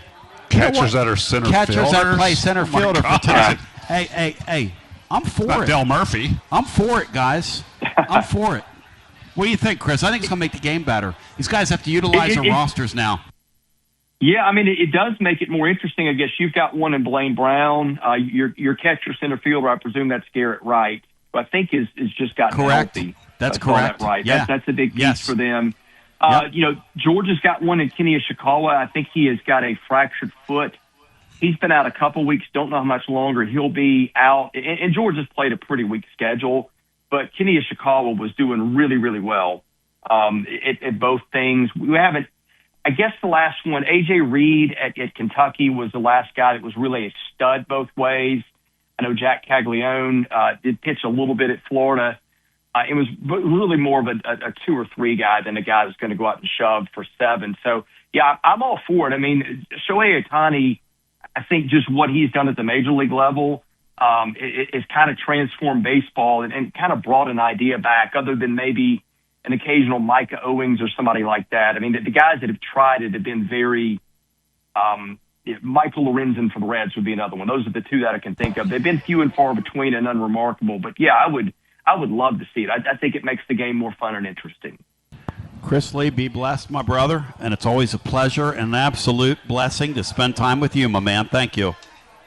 Likewise. God bless you. Have a great weekend. That's a man right there. Absolutely love him.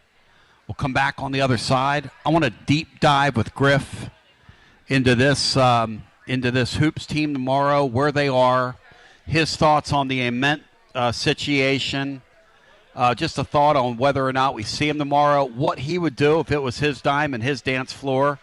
And look, it's a guy who, you heard him say, grew up despising Vanderbilt like all others. But then when you're Tennessee, you got to think, do I have bigger fish to fry? Or do I think about the moment? Or does it serve all the above if I play him tomorrow and he's able to go and he's healthy and all that stuff? Very, very intriguing. And then I want to get his thoughts on just that whole unprecedented implosion with the Lady Vols. That thing is I don't know if I've ever seen anything like that here in any sport that puts a uniform on. I mean, this Cooper lady last night, according to my sources, I mean, she said something to her that, well, you can't say it on the radio. You can't say it on the radio, living listener. That'd be a $100,000 fine for me, a $100,000 fine for you. Take a brief time out. We'll come back. We're live at Calhoun's on the River. It's our Friday edition. Home series, we're here.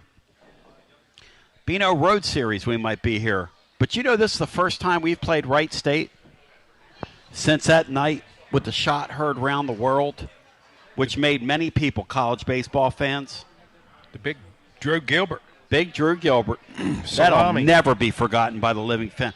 We got on that night and did a 90-minute post-game show right on the spot, something I never thought we would do.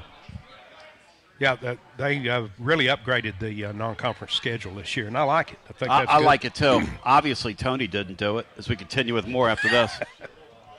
Hey, I'm Alan, and we ship floors on Bristol Highway in Johnson City. Are you tired of walking around on that ratty-looking carpet that you have?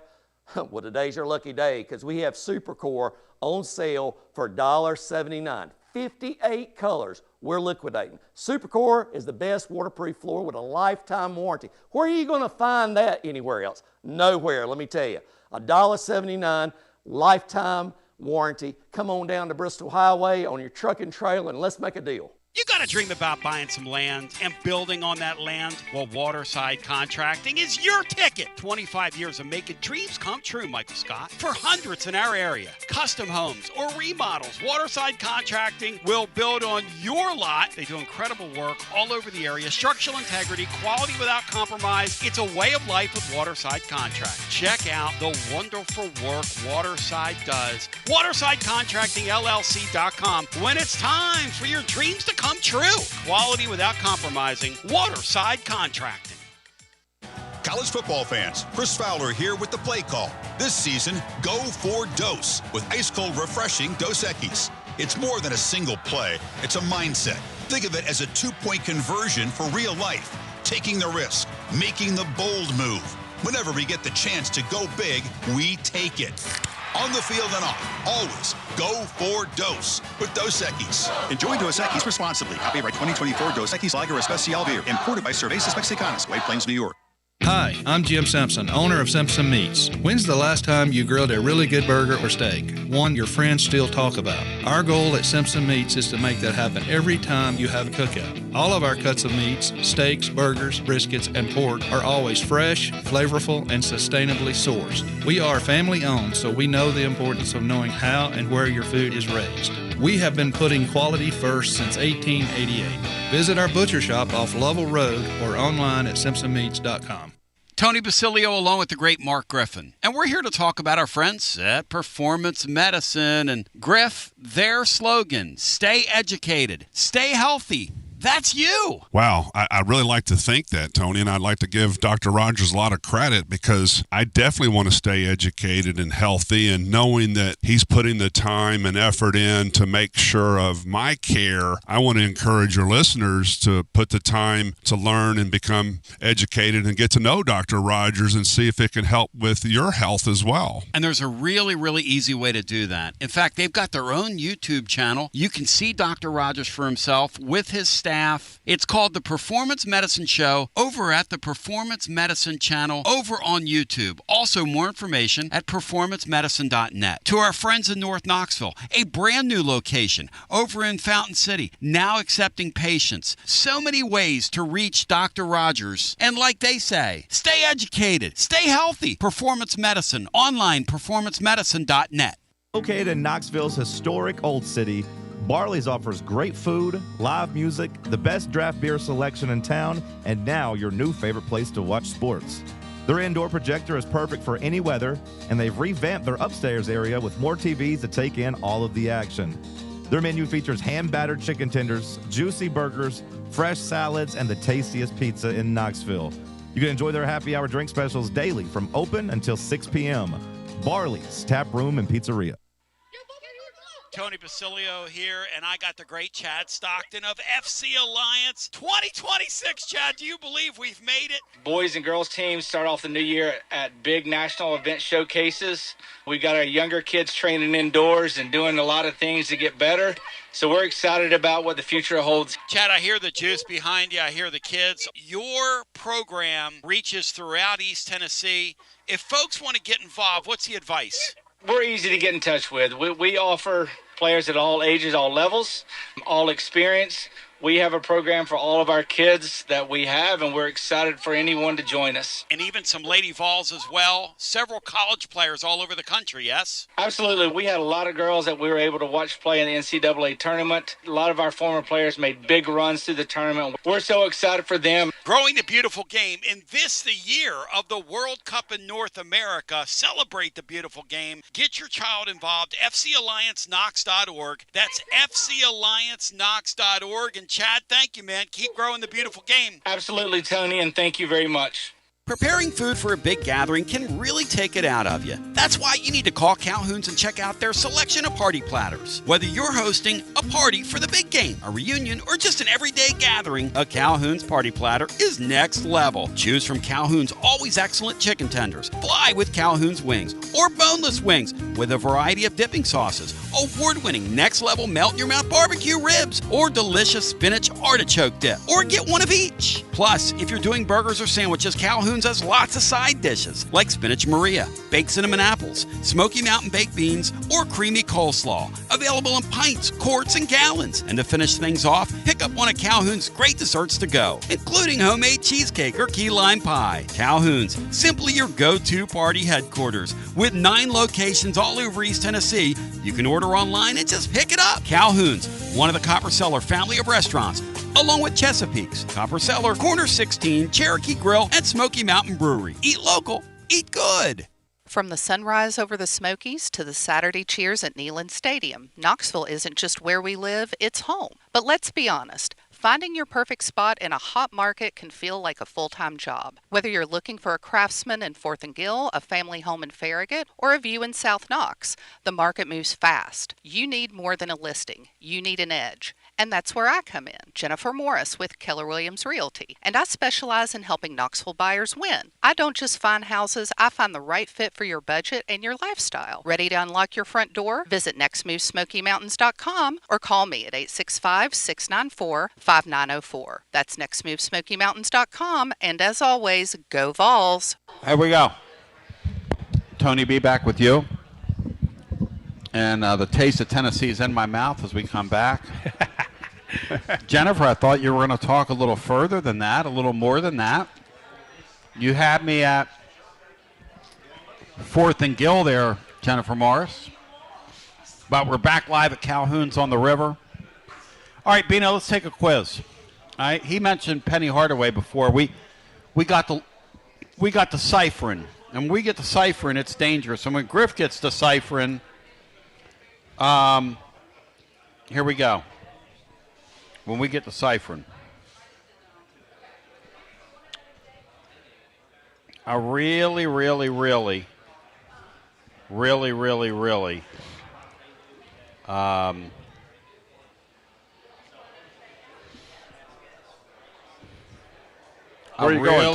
really got the ciphering, okay? Here's what I'm ciphering, Bino. How many times has Penny Hardaway made the Sweet 16 in his how many years? 8. 8 years and down there at Memphis. Living legend. When Barnes first got here, they played those contentious games. You and I were together that Saturday when they canceled the game. I was there too in Nashville. 2021. Yes. Yeah. We were in Pennsylvania when that happened. We were getting ready to go to a casino, and you called me from down there and said, "Hey, they canceled the game." Yeah. We were in the Bridgestone waiting, and they're like, "You got to leave." We're like, "Why?" We're like, "Penny canceled it." That's what we were told. We were told Penny canceled. Penny canceled it. Not Memphis, but Penny. Well, I would have missed this question if I hadn't have looked on your all's paper. Okay. Tell the living listener, how many times they've been to the Sweet 16? I believe it's 0. Griff, how many Sweet 16 appearances? Oh, no, you're right. Exactly. 0 in 8 years. 1, the farthest he's gone is round of 32. Been to the tournament 3 times. And last night was horrific at home against South Florida, who's the coach is a former Alabama assistant, a hot coach. I think it's Hodgkin. I need Brian to help me. Brian Hodgkin, I think is his name. Yes. And he has done a great job at South Florida.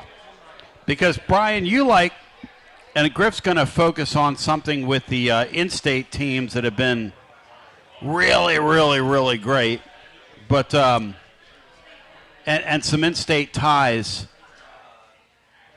All right, Griff, Memphis's record after last night's game right now is? I think they're 12-18. All right. But worse than the Lady Vols record. What's more surprising to you from a basketball standpoint, that the Lady Vols have the capability of losing 7 consecutive college basketball games, or that Memphis is 12-18 in a basketball season, playing in the league they're playing in? Yeah. It's not exactly bigger surprise than Lady Vols. I mean, matter of fact, I think they even stopped reporting how this is a record as far as how many losses that they've had. You don't hear this as much, like all-time record worse or all-time worst record. Yeah. Consecutive losses. I think the announcers and Carolyn Peck pretty much gave up on reminding the Lady Vol faithful how bad they have finished this season. I want to congratulate Carolyn Peck, because I don't know if she watches her sport. I know more about her sport than she does, and she won a national championship. She said the Lady Vols, last time she was behind a microphone, she didn't do it last night because I think somebody talked to her. She said their calling card under Kim Caldwell is on the defensive end. Oh, that's no. She said negative. That's their identity. She said they got lost identity then. Somebody stole their identity. Bino, what's a bigger surprise to you that school that we're looking at right now sits on that river, and there's the arena, and it's an absolutely beautiful view here at Calhoun's on the river. I mean, it is a beautiful, beautiful day here. Yes. I'm talking beautiful day, and I see this beautiful young family in front of us, Bino, and I'm fired up, focused, and prepared right now. Yeah. But I do want to say, if you want to go to the baseball game tonight, come up and see me. We've got a few tickets to the game if you want to come up, if you want to go to the game tonight. So come up and see us. Those of you that are out on the deck here at Calhoun's on the river, and I'll try and accommodate you as we can. Bigger surprise to you, Bino, the 7 losses in a row, or that Memphis has mattered so little during the Hardaway era? And by the way, there's some Oakland. There's these fans. Are you Wright State fans? Are those Wright State fans there, Bino? Go ahead. I'm sorry. I'm reaching.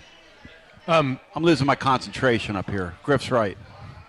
Tony, I guess I would go with Memphis just simply because I thought Penny would strengthen that program.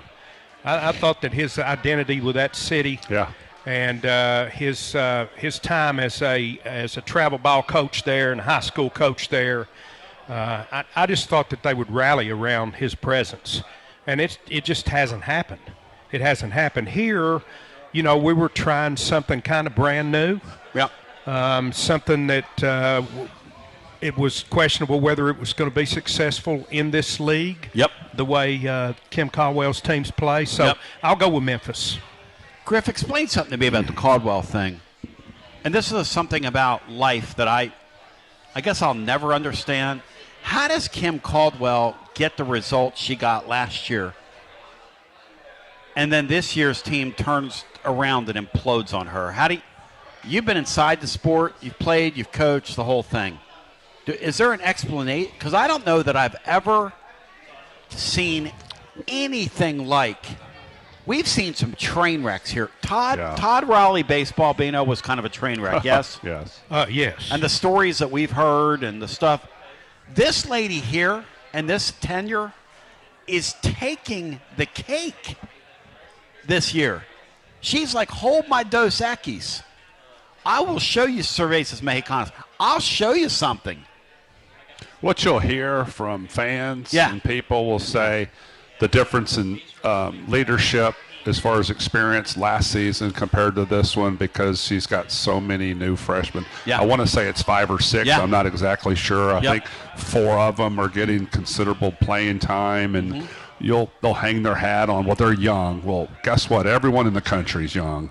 You don't have a lot of senior players that you had in the past, especially more than 2 starters per team. It would be interesting to do some research in the men's and women's, looking at the NCAA tournament, of how many seniors do you have per team, especially for your Power 5 schools. Maybe a Yale will have several because they're dedicated to the academic side, and they're not going anywhere as far as professional NBA ball for the most part. You'll hear that. There's a lot behind the scenes that we don't know that I think really goes on, but and I hate to be negative towards her. I went to the Texas game, and it was a fantastic game outside of Cooper's 9 turnovers, which was horrific. And not just the turnover, but not getting back on a turnover. And for anyone that played the game, when you don't get back on a turnover, it drives your coaches nuts. You're not competing. And then if there's no consequences, guess what? You're going to do it again because there's no consequences. Because the thing with basketball earning playing time, if there's no consequences, you just do your own thing because they're not going to take you out. And that's what that was my biggest issue was, and I hate to pick on Cooper, but I will because she's a senior. Seniors should know. Now you could say, well, they knew what they were getting into. Really? Okay. Well, a great motivator that all coaches say is sitting on the bench. Put her on the bench. Send a message to the rest of your team and your future recruits, because that's going to be easier to recruit against Tennessee down the road when you're like, hey, got a kid that's marginal and they're just going to let them run the program? Well, no. Well, that's what we witnessed. And then, but for the freshmen, will they evolve next season? Everybody's going to push to say, hey, what about next season? Should she be fired? They're going to give her another year at least. They are, because they got too much coming back. And then I don't think they're coming back. Well, they may not. And no, they're not. But if the they're Paldo not, kids are not coming then back. She'll be on a short leash. Yeah, the Paldo kids are not coming back. Then she'll be on the hot seat. I don't think that Praw kid's coming back. Yeah. I don't think they're coming back. It'll be interesting to see, and there'll be a lot of hand-holding here in the next few weeks because a lot of people are going to try to poach. And why wouldn't you? Why wouldn't you? If I'm Kim Mulkey, I'm on the phone if they're good enough to play in my program. Unless you didn't want them because they're not good enough. And here's the issue that all these coaches face now, men and women. We did a thing earlier in the week. You know how many we talked about, I think Tuesday, there's one player celebrating a senior night. Yeah, at Mississippi State. Mississippi State. There's 21 It's in the been there country the entire time. 4 or 5 years. Yes. 21 of the Power 5 conferences. And what's interesting, that's Crazy's number. And then here's what total. you got to look at, bigger picture. Senior Day tomorrow. Yeah. Well, we're celebrating 1 year. It's like senior day. No, it's like, where did I finally finish? Because I packed my suitcase for 3 seasons. Yeah. And I look, and I'm old school here, and it's going to be hard to change my thought. Love to honor Grant Hurst. Sure. But he's still not even been here 4 years. Sure. Gillespie, sure, let's honor 1 year. Let's honor 1 year. But, Griff, you're not honoring him for a lifetime of 4 or 5 years. I'm going to keep it real with you, okay? Here's a challenge. I'm hosting upstairs here the tip-off club, Gillespie. Okay? Bino, if you give somebody the opportunity to sit with a guy like that, and you really know his body of work, and we really followed him when he was we didn't follow him at Belmont. No. We didn't follow him at we watched a little bit. We watched him in the tournament at Maryland, but we didn't really. So I've got to pull, basically, from this year and make a presentation out of it. Let me tell you something. That's a challenge. Coaching a guy like that, plugging him in as your point guard when you have very little on your roster coming back. And, I give this kid a lot of credit. Yeah. Because I've seen him become a shoot-first point guard into what he did the other night, which is 12 assists. 12 assists. Yeah. And 2 games in a row, he's tied the steals record, which I'll give him his flowers for. We take him for granted. I think absolutely. Even the costly turnovers, less than 4 minutes in a game. That your callers will get in on the call and rib them, and it's unfortunate. But not every player is perfect. You're going to make mistakes. Exactly right. It's just what mistakes can you get by with and overcome and learn from. His body language is fantastic. Tell me about it. Unpack it. When you look at him, when he has a turnover, he doesn't lower his head. When he comes off the floor, he's not kicking a bench or lowering his head. He's looking at Barnes and staff eye to eye. That tells me and anyone else that he acknowledges and accepts that he made a mistake, but he can learn from it. And that's the difference. I've seen him learn. Yeah. And you pointed out how much better his defense is. Yes. But then the sharing of the ball, he's passing shots up he was shooting a couple weeks ago. He absolutely is. You take him off the floor. Listen, I know he's not a closer point guard. He's not. He's not a good closer. I don't know if it's because he's so worn down because of so much he's been forced to do, or he hasn't been in those situations enough. Well, he's playing over 33 minutes a game. He's one of the top 3 in the conference in minutes played per game, and that has an effect on you. We don't want to admit it, but fatigue does come into play. Ask Mark Pope. That's what he's hanging his hat on now is fatigue. And he's people are ripping him. Fatigue. Well, you know what? Then rotate your players. You take him off the court, we're not a tournament team. You take him off of this team, we do not make the tournament. I can trade off those some of those late game blips. Here's the thing: fans don't want to hear this, right? If you had to choose taking one player off Tennessee's team and still being viable, I would take Amen away before I took him away. Because if you don't have him, I think we saw it the other night. Yeah, you don't have him, you got no chance. I think we saw it the other night. night. Well, it also shows you how important a point guard is, or you could even say combo guard. But he really is a combo guard. Yes. But it's who's got the ball in their hands the majority of the time. And when we get into the SEC and all these postseason tournaments, NCAA, Madden.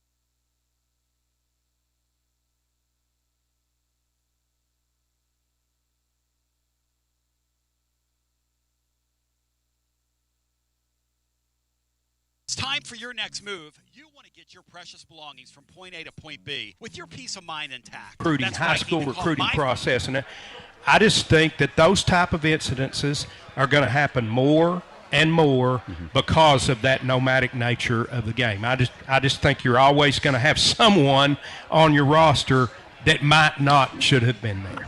Well, that's true, and you bury them on the bench if you can. And even if you – I know Tony has this theory about losing's good or they lost on purpose. I never feel any coach feels like you should lose, but I do think you can send messages that who's in charge and that the program's bigger than the individual. And I go back, this is maybe not a great analogy, but loving Tennessee football for years.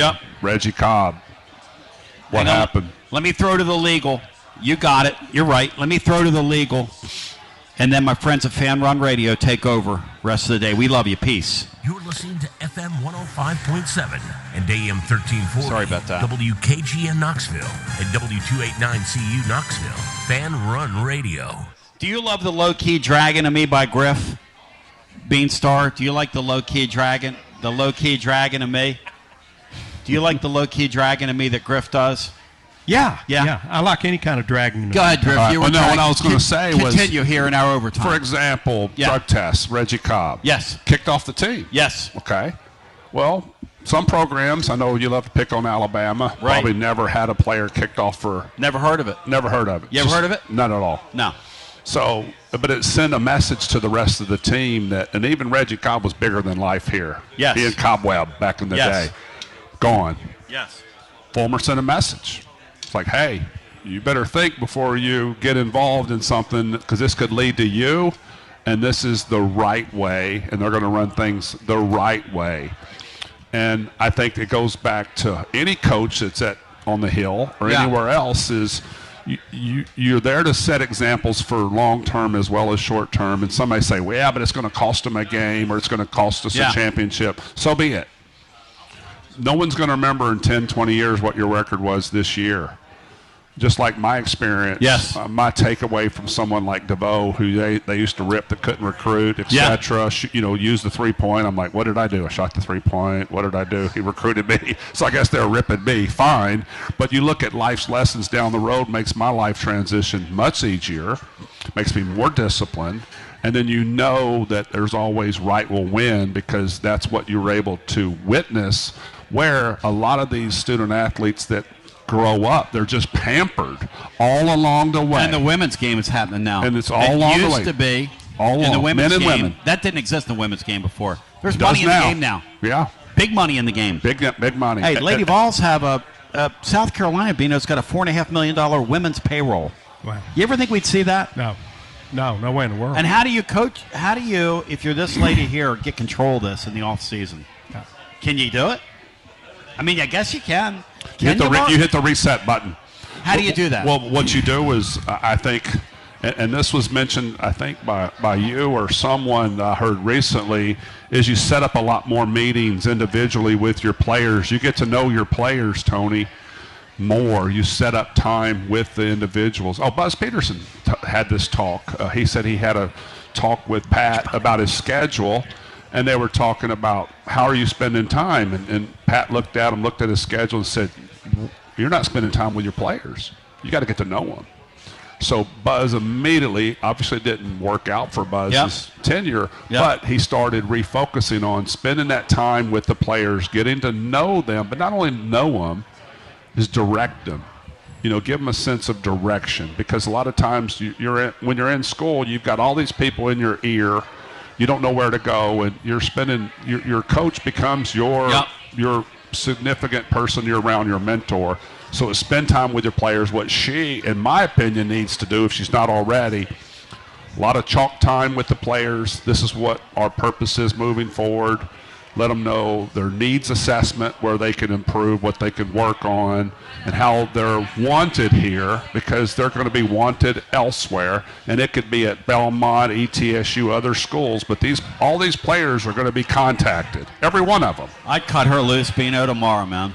I'd buy her out, admit my mistake, and cut her loose.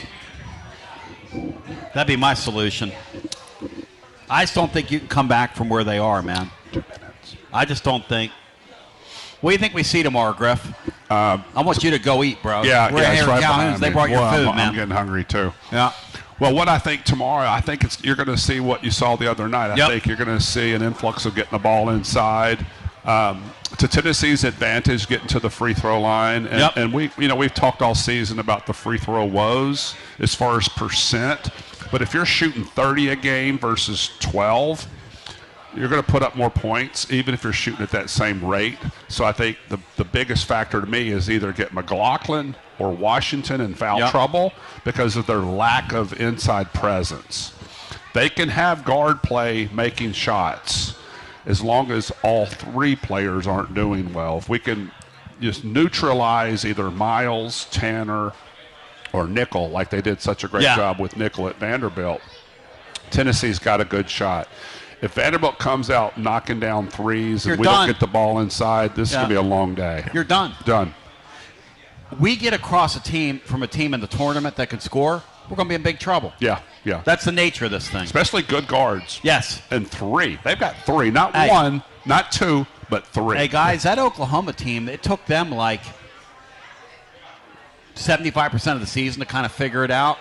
They figured it out all of a sudden. They have. I wonder and if it's too they're late. good offensive. They yeah, are. It's too well, late. they've got good guards. I mean, you've got the really good guards. Nigel Pack that Tennessee was all over. Yes. I think it was at K-State. Went to Miami. Took it to the Final Four. Yep. Not as good presence inside, but they have good guard play. Will it save the head coach, Porter Moses, or not? Here's the thing that's happening, because we were talking about this with a source of ours, me and Bino today. The expectation is that Lamont Paris is going to be back next year. Steve Forbes is going to be back next year. Several of these guys, Mark, that in the past would get fired are going to come back because these schools don't want to pay these coaching buyouts anymore. Oh, sure. But they'll pay everybody's cash poor. But they'll pay Mitch Barnhart $1 million a year for the next 5 years just to sit there, and they didn't even have a job title. That's ridiculous. That was kind of embarrassing, Bino. It's sad. That was ham-handed. And they're doing all the cutbacks everywhere, but yet we're just going to throw him $1 million a year. But there's like 7 or 8 people that are working people at the University of Kentucky probably lose their jobs. Yeah, that's right. Yeah. Well, we won't hear about that. Griff, you're my man. Love you. Love you guys. G to the B to the O. Griff, good to see you, brother. It's the happy hour, the Marky Mark and the lunch. Are you a Marky Mark and the Lunchy Bunch? Absolutely. Every Tuesday. You know, a funny story. Walking into Calhoun's today. Yes. I go wash my hands. What are they playing? Good Vibrations, Marky Mark. And I'm just like, oh, God, it's meant to be here today because this wasn't planned for me, obviously, but thanks for letting me come in. Griff, I love you. Ruin your ratings. You absolutely, you're so good. It's unbelievable, Andy. All right, now we open it up for the first time today. Bino, your thoughts on this show, and if you want to get in at 865-200-5402. Brian will let us know as we get calls. And Bino, our presence has kind of split this family. We're giving them headaches over there, you know. I'm cognizant of this thing. We're noisy from time to time. Yes, we are, Tony. Yes, we are. Thanks. Things folks can for, get noisy. Putting up with us. Been a good show, Tony. Whole lot to talk about this time of year. March is just a great time on a sports calendar. Oh, Fantastic. my gosh, man. Baseball series this weekend. What are you most, Bino, looking forward to seeing from this baseball weekend? What piques your interest? Because I really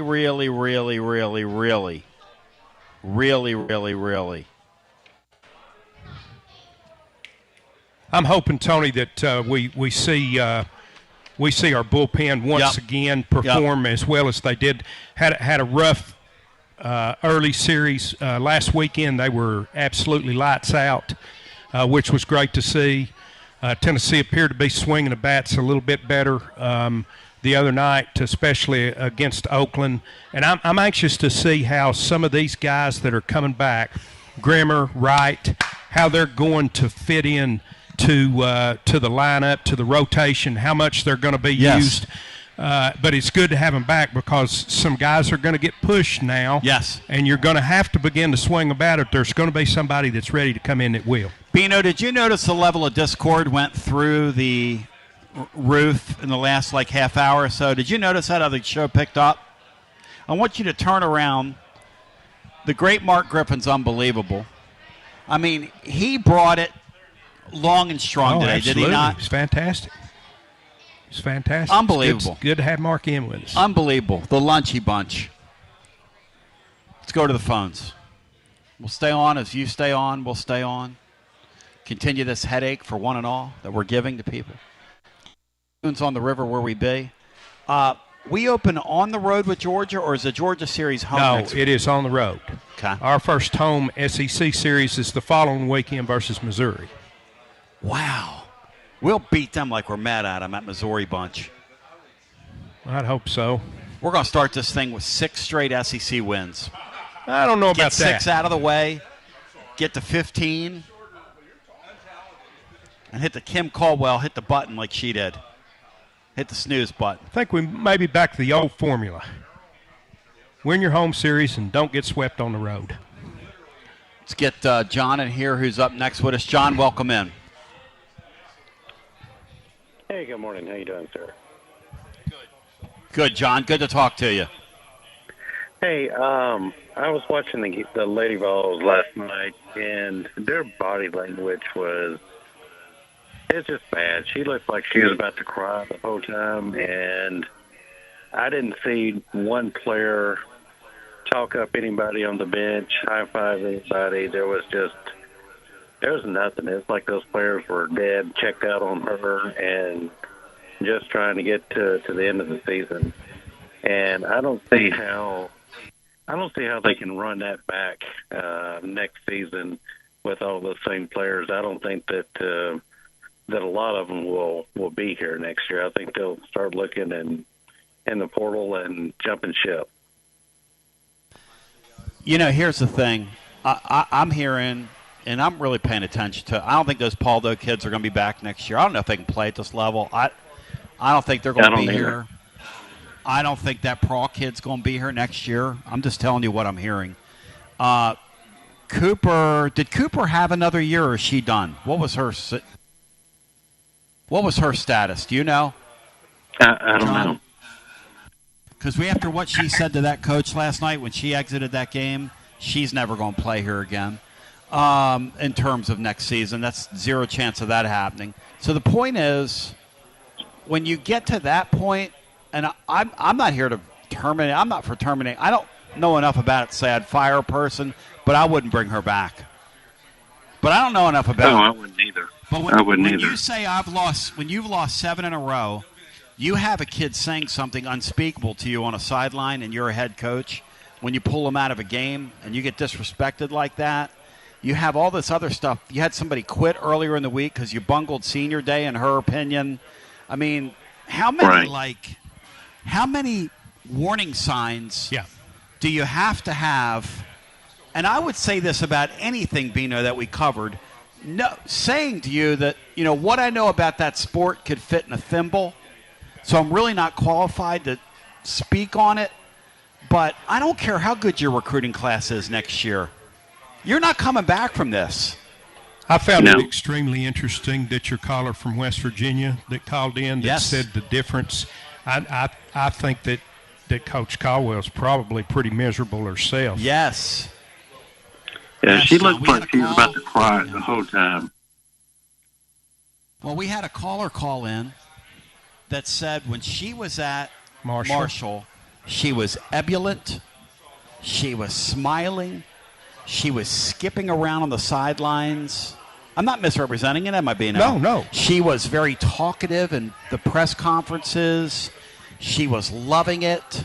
She was celebrating every game. And you watch her now, and it literally looks like the weight of the world's on her. I feel sorry for her, really. And I'm being serious here. And last night in that ball game, those girls were getting bodied and knocked to the floor and thrown around like a bunch of rag dolls. And I never saw her one time getting an official's ear over that, because there were several times it was just a no call when there should have been one. Yep. And I just never even saw her even attempt to challenge a referee on anything going on in that game last night.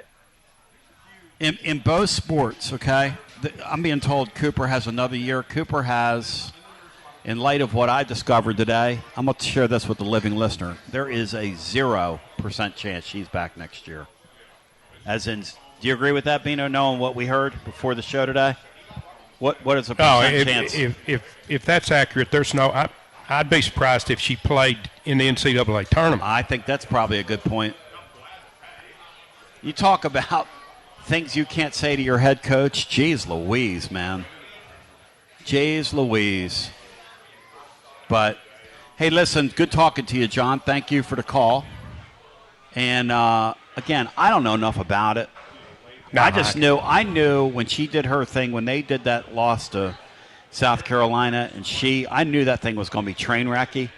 I never dreamed it would look like that, though. I knew it would be a sports story worth following. Who could have seen you would lose 7 and then have it blow up on you to that extent? Yeah. Well, I mean, and Mark's right. Leadership matters, and it's not your kid's fault when they behave that way. It's your fault. It's true, because you put up with it. You know what I mean? Barnes does not. I'm telling you what Rick Barnes would do. He would have won 5 games this year, but he would have done it with people he liked on his roster. He would never put up with that. Yeah. Again, I just think with the nomadic nature of the game today, both men's and women's, that you're just going to see an increase in that type of thing. I don't believe it'll ever become the norm, but you're going to see increasingly conflict between players and coaches. Yep. Because there's not that there's just not that long period of getting used to each other and knowing each other. Yep. And respecting each other. Yes. And you almost have to be a great, how do you put it, Bino? To succeed in this era, almost like a great reader of people, right? Yeah, you do. I think you do. To be a fast reader of people. Yes. And their character. And here's not Tony, I don't blame any kid for getting an opportunity to go from a lower level to a higher level. But when kids are kind of going across the board for an increase in NIL money, I just think there's going to be a higher percentage of them that are going to go off the reservation, because obviously it's more about them than it is about the guys they've been playing with, or they wouldn't have left the guys they've been with 3 or 4 years already. Right. And Matt Dixon said it best. It might be when Rick Barnes is the full body of work is written on him here, then he never gets to the Final Four. But if you told him you have to put up with that guy that went down to Baylor and put up with a player like that, or maybe you go to the Final Four, or you let that guy go but you have control of your program, what's he going to do? He's letting him go. Yeah. Yep. Yep. Yep. And that's the deal. That's the stone cold truth. That's a fact, Jack. Let's get W. Lynn in the mix and in the hunt with us. W. Lynn, welcome in. How are my friends compatriots doing today? Hello, W. Lynn. How are you doing? Pretty good. I watched the entire Lady Vol game. Cooper is a redshirt junior and plans on going to the WNBA, and I say good riddance. Remember I told y'all a couple of months ago she's a cancer to the team, and it's rubbed off on a lot of the players, and it's just sad. She's a walking turnover. She thinks she's going to play guard in the WNBA. She thinks she's a dribbler. And every time she tries to dribble past half court, she loses the ball. So good riddance, I say to her. Now, what are we going to do about hanging on and rebuilding? I have no idea, because Papa Paldo's mad, Tony, that his other daughter isn't playing. You knew that? I think Tony's I think Tony knows that they're both likely flight risk. That's what he was talking about, W. Lynn. Here's another thing, too. You know, when you basically are putting together kind of all-star teams, right? They're going to have a much harder time of dealing with a bad stretch than a team that's been put together and gone through the highs and lows together for 3 or 4 seasons. Right. The first thing that goes wrong, there's a much higher likelihood that everything's going to unravel. And I saw that on our attempt to run one of the, I guess, worst full-court presses I've ever seen. If somebody got burned, I saw the girls pointing at each other and like trying to blame each other. And it's just like you say, they're all superstars. They probably don't even want to be full-court pressing. I have no idea. But if Cooper leaves and there's another, Z Spearman's not, she doesn't have a good body language. And Carolyn Peck said that last night. She said, look, Alabama can read their body language. You can tell they're out of it. They don't care. They're upset. And I knew they had no chance of coming back. So I don't think we fire Kim Caldwell and start over. I mean, I don't know how that would work, but there's going to have to be some come to somebody meetings.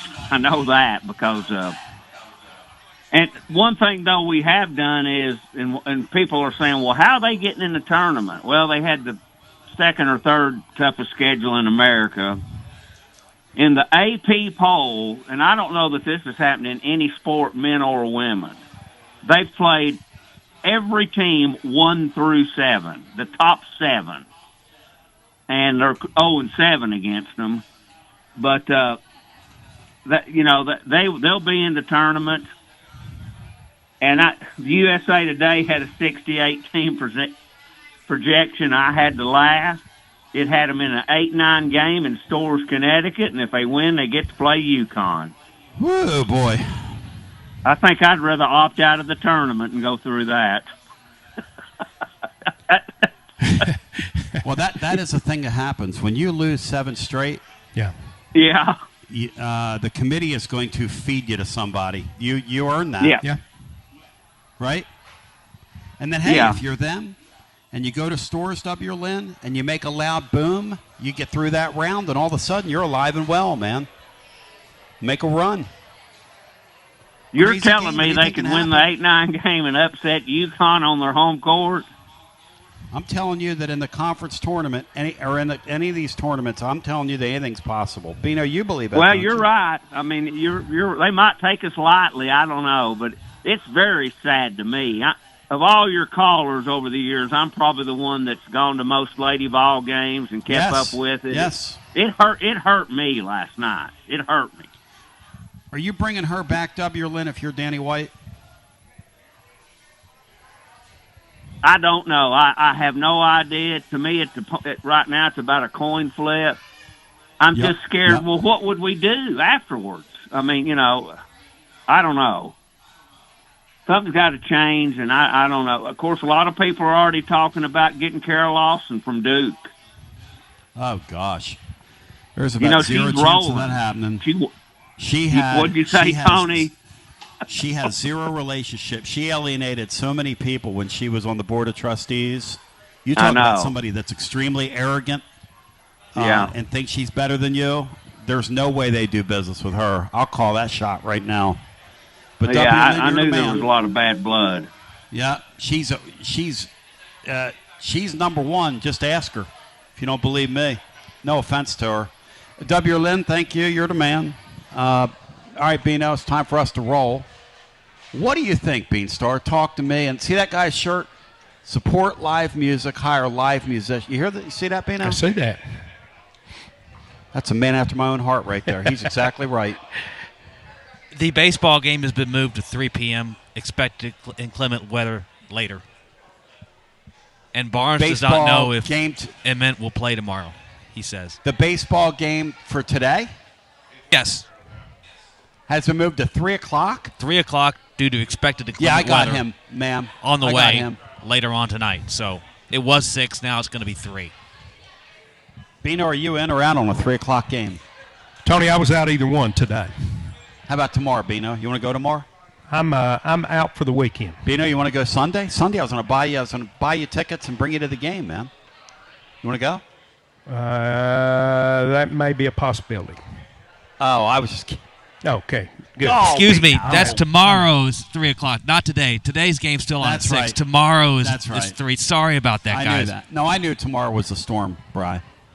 So tomorrow's game is going to coincide with the 1 o'clock tip. Is that right? 2 o'clock tip tomorrow. And softball plays tomorrow at 3. A lot of activity going on over here. Here. Uh-oh, LSU's in town at softball, Bri. SEC opener, Bri. My man Brian Hartman. And, yeah, Barnes, the thing about him, man, is if they can get through it without playing him, my information is they're going to do it. And, again, I don't blame them. Bino now reaches the moment of truth. Brian, this Lady Vol Club, tell the living listener why they're easily into the dance right now. Share with the living listener why they're easily in. Well, Brian's I'll start got out it. by saying that it seems a little bit inhumane to make that team play another game as they're currently constructed with everything going on. But the reason is they are, and thanks, Matt, for coming up with this for me. Thank you, Matt Dixon. Really appreciate that. Appreciate all your hard work. Matt Dixon did the legwork. Griff, listen to this resume. Matt Dixon compiled this. Go ahead. They are 5-10 in Quad 1 games. They have 5 Quad 1 victories. They're number 3 in the country in strength of schedule. They're in the top 25 of the net, and they have something. There's something called a WAB metric, wins above bubble, and that's the real thing. They have 3 more wins than most average bubble teams are projected to have against that schedule. So that's why they won't fall below the 8-9 game. And there's not a Miami of Ohio women's team to kick them out, Bino. That's the truth about that sport. Bino, if they're in an 8-9 game after losing 7 straight, with a team imploding, like a folk implosion around them, Bino, what's that say for the sport? Do you remember those high school games we used to do, Bino, back then? Oh, gosh. Do I ever. The girls' high school games, Bino, we did? Oh, man. Did we really just reference wins above bubble? The WAB? Heavens above. We need to get off right now. Oh, it's happening. Wins above bubble. Well, so where does Cream have us, Bri, on the way out here? Where does the Creamster have us? Bino, do you know that? Because I haven't seen a projection. But the last one I saw was 7, and that was before last night. W. Lynn's saying 8-9, and we're going to play in stores. Well, 8-9 lines up for that. That's probably what they'll do with them. Bino, right? I would think that's probably what happens to them. I heard 7, Tony. I heard 7. Yeah. The next time I look at a projection of a women's bracket will be the first. They're an 8 now. Right now they're an 8 versus Virginia Tech in LA. In LA, according to Griff, and they'll get to play that UCLA bunch that beat them by about 1 million earlier in the year. If they beat Virginia Tech. If they get by the Texters. Brian, anything else you'd care to add? And by the way, VD, a.k.a. Vandy Daddy, or Dandy, whatever you call yourself, it's going to be a rough weekend for you, brah. Who do they have in baseball at Vandy, Bri? Do you know this weekend? Who are they going to lose to in baseball? I haven't looked. I don't know. I want to thank my friends at Calhoun's. Absolutely incredible. I absolutely love. Bino, how great is it to be down here again? It's fantastic, Tony. It's just a beautiful day at a beautiful place. Pretty second to none. CK Bogey, second to none. Till we meet again, my name's Basilio. That is Bino Jeff Henderson. He's Brian Hartman. I want to thank Mark Griffin for stopping by. Chris Lee for stopping by. I want to appreciate on none other than who else came by but the great Mark Griffin. You bow thy head when you say thy name. And tomorrow's game starts at 3 o'clock. And I want to remind you, 2 o'clock rather, and it is 3 o'clock to baseball. It's been changed to 3. Tomorrow's game. Yeah. Vanderbilt's got North Dakota State this weekend. The Mean Green. No, that's not the Mean. What is North Dakota State? They're not the Bison. What are they? I think they're the Bison, aren't they? Oh, yeah. They're going to Division I. The Bison. They're going to the big time. Beanstar. And Briney and I got you on Monday. Briney's, yep. Bino and Briney got you Monday. I'll be here at the Tip-Off Club. It's going to be unbelievable, Andy. I want to shout out my friends at VIP Play on the way out.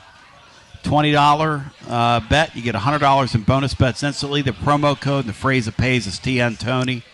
We love you. We appreciate you so much. 200-plus leagues, numerous bet types. They've got props. They've got options. If you've got a bet in mind, your VIP Play team will create it for you if it's compliant bet and event type in the state of Tennessee. Full cards in the NHL, NBA. They will take action on Tennessee baseball as well as the season goes along. Obviously, Bri, the line in the Vanderbilt game tomorrow is, Bri, let's get a play in here. Vols minus 4.5. Vols minus 4.5. Bino, where are you on that? Vols minus 4.5. I'm going to say Tennessee continues to pound them inside, and I'm going with the Big Orange. You better believe it. VIP Play where everybody gets treated like a VIP except Vanderbilt, because tomorrow they will not get treated like VIPs tomorrow in Thompson Bowling Arena. If you have a gambling problem, 800-889-9789, 21 and over, located in the great state of Tennessee to place a bet. Bino, give me a final thought here, and we will depart on an arid Friday afternoon. Tony, it's been great to lead off the baseball series that we're going to have down here at Calhoun's on the River before every home series. Thanks for letting me be a part of it. It's fantastic. Love you. Appreciate you. Have a great rest of your baseball weekend. We appreciate you, GBO. And whatever you do, take Kim O. Appreciate you.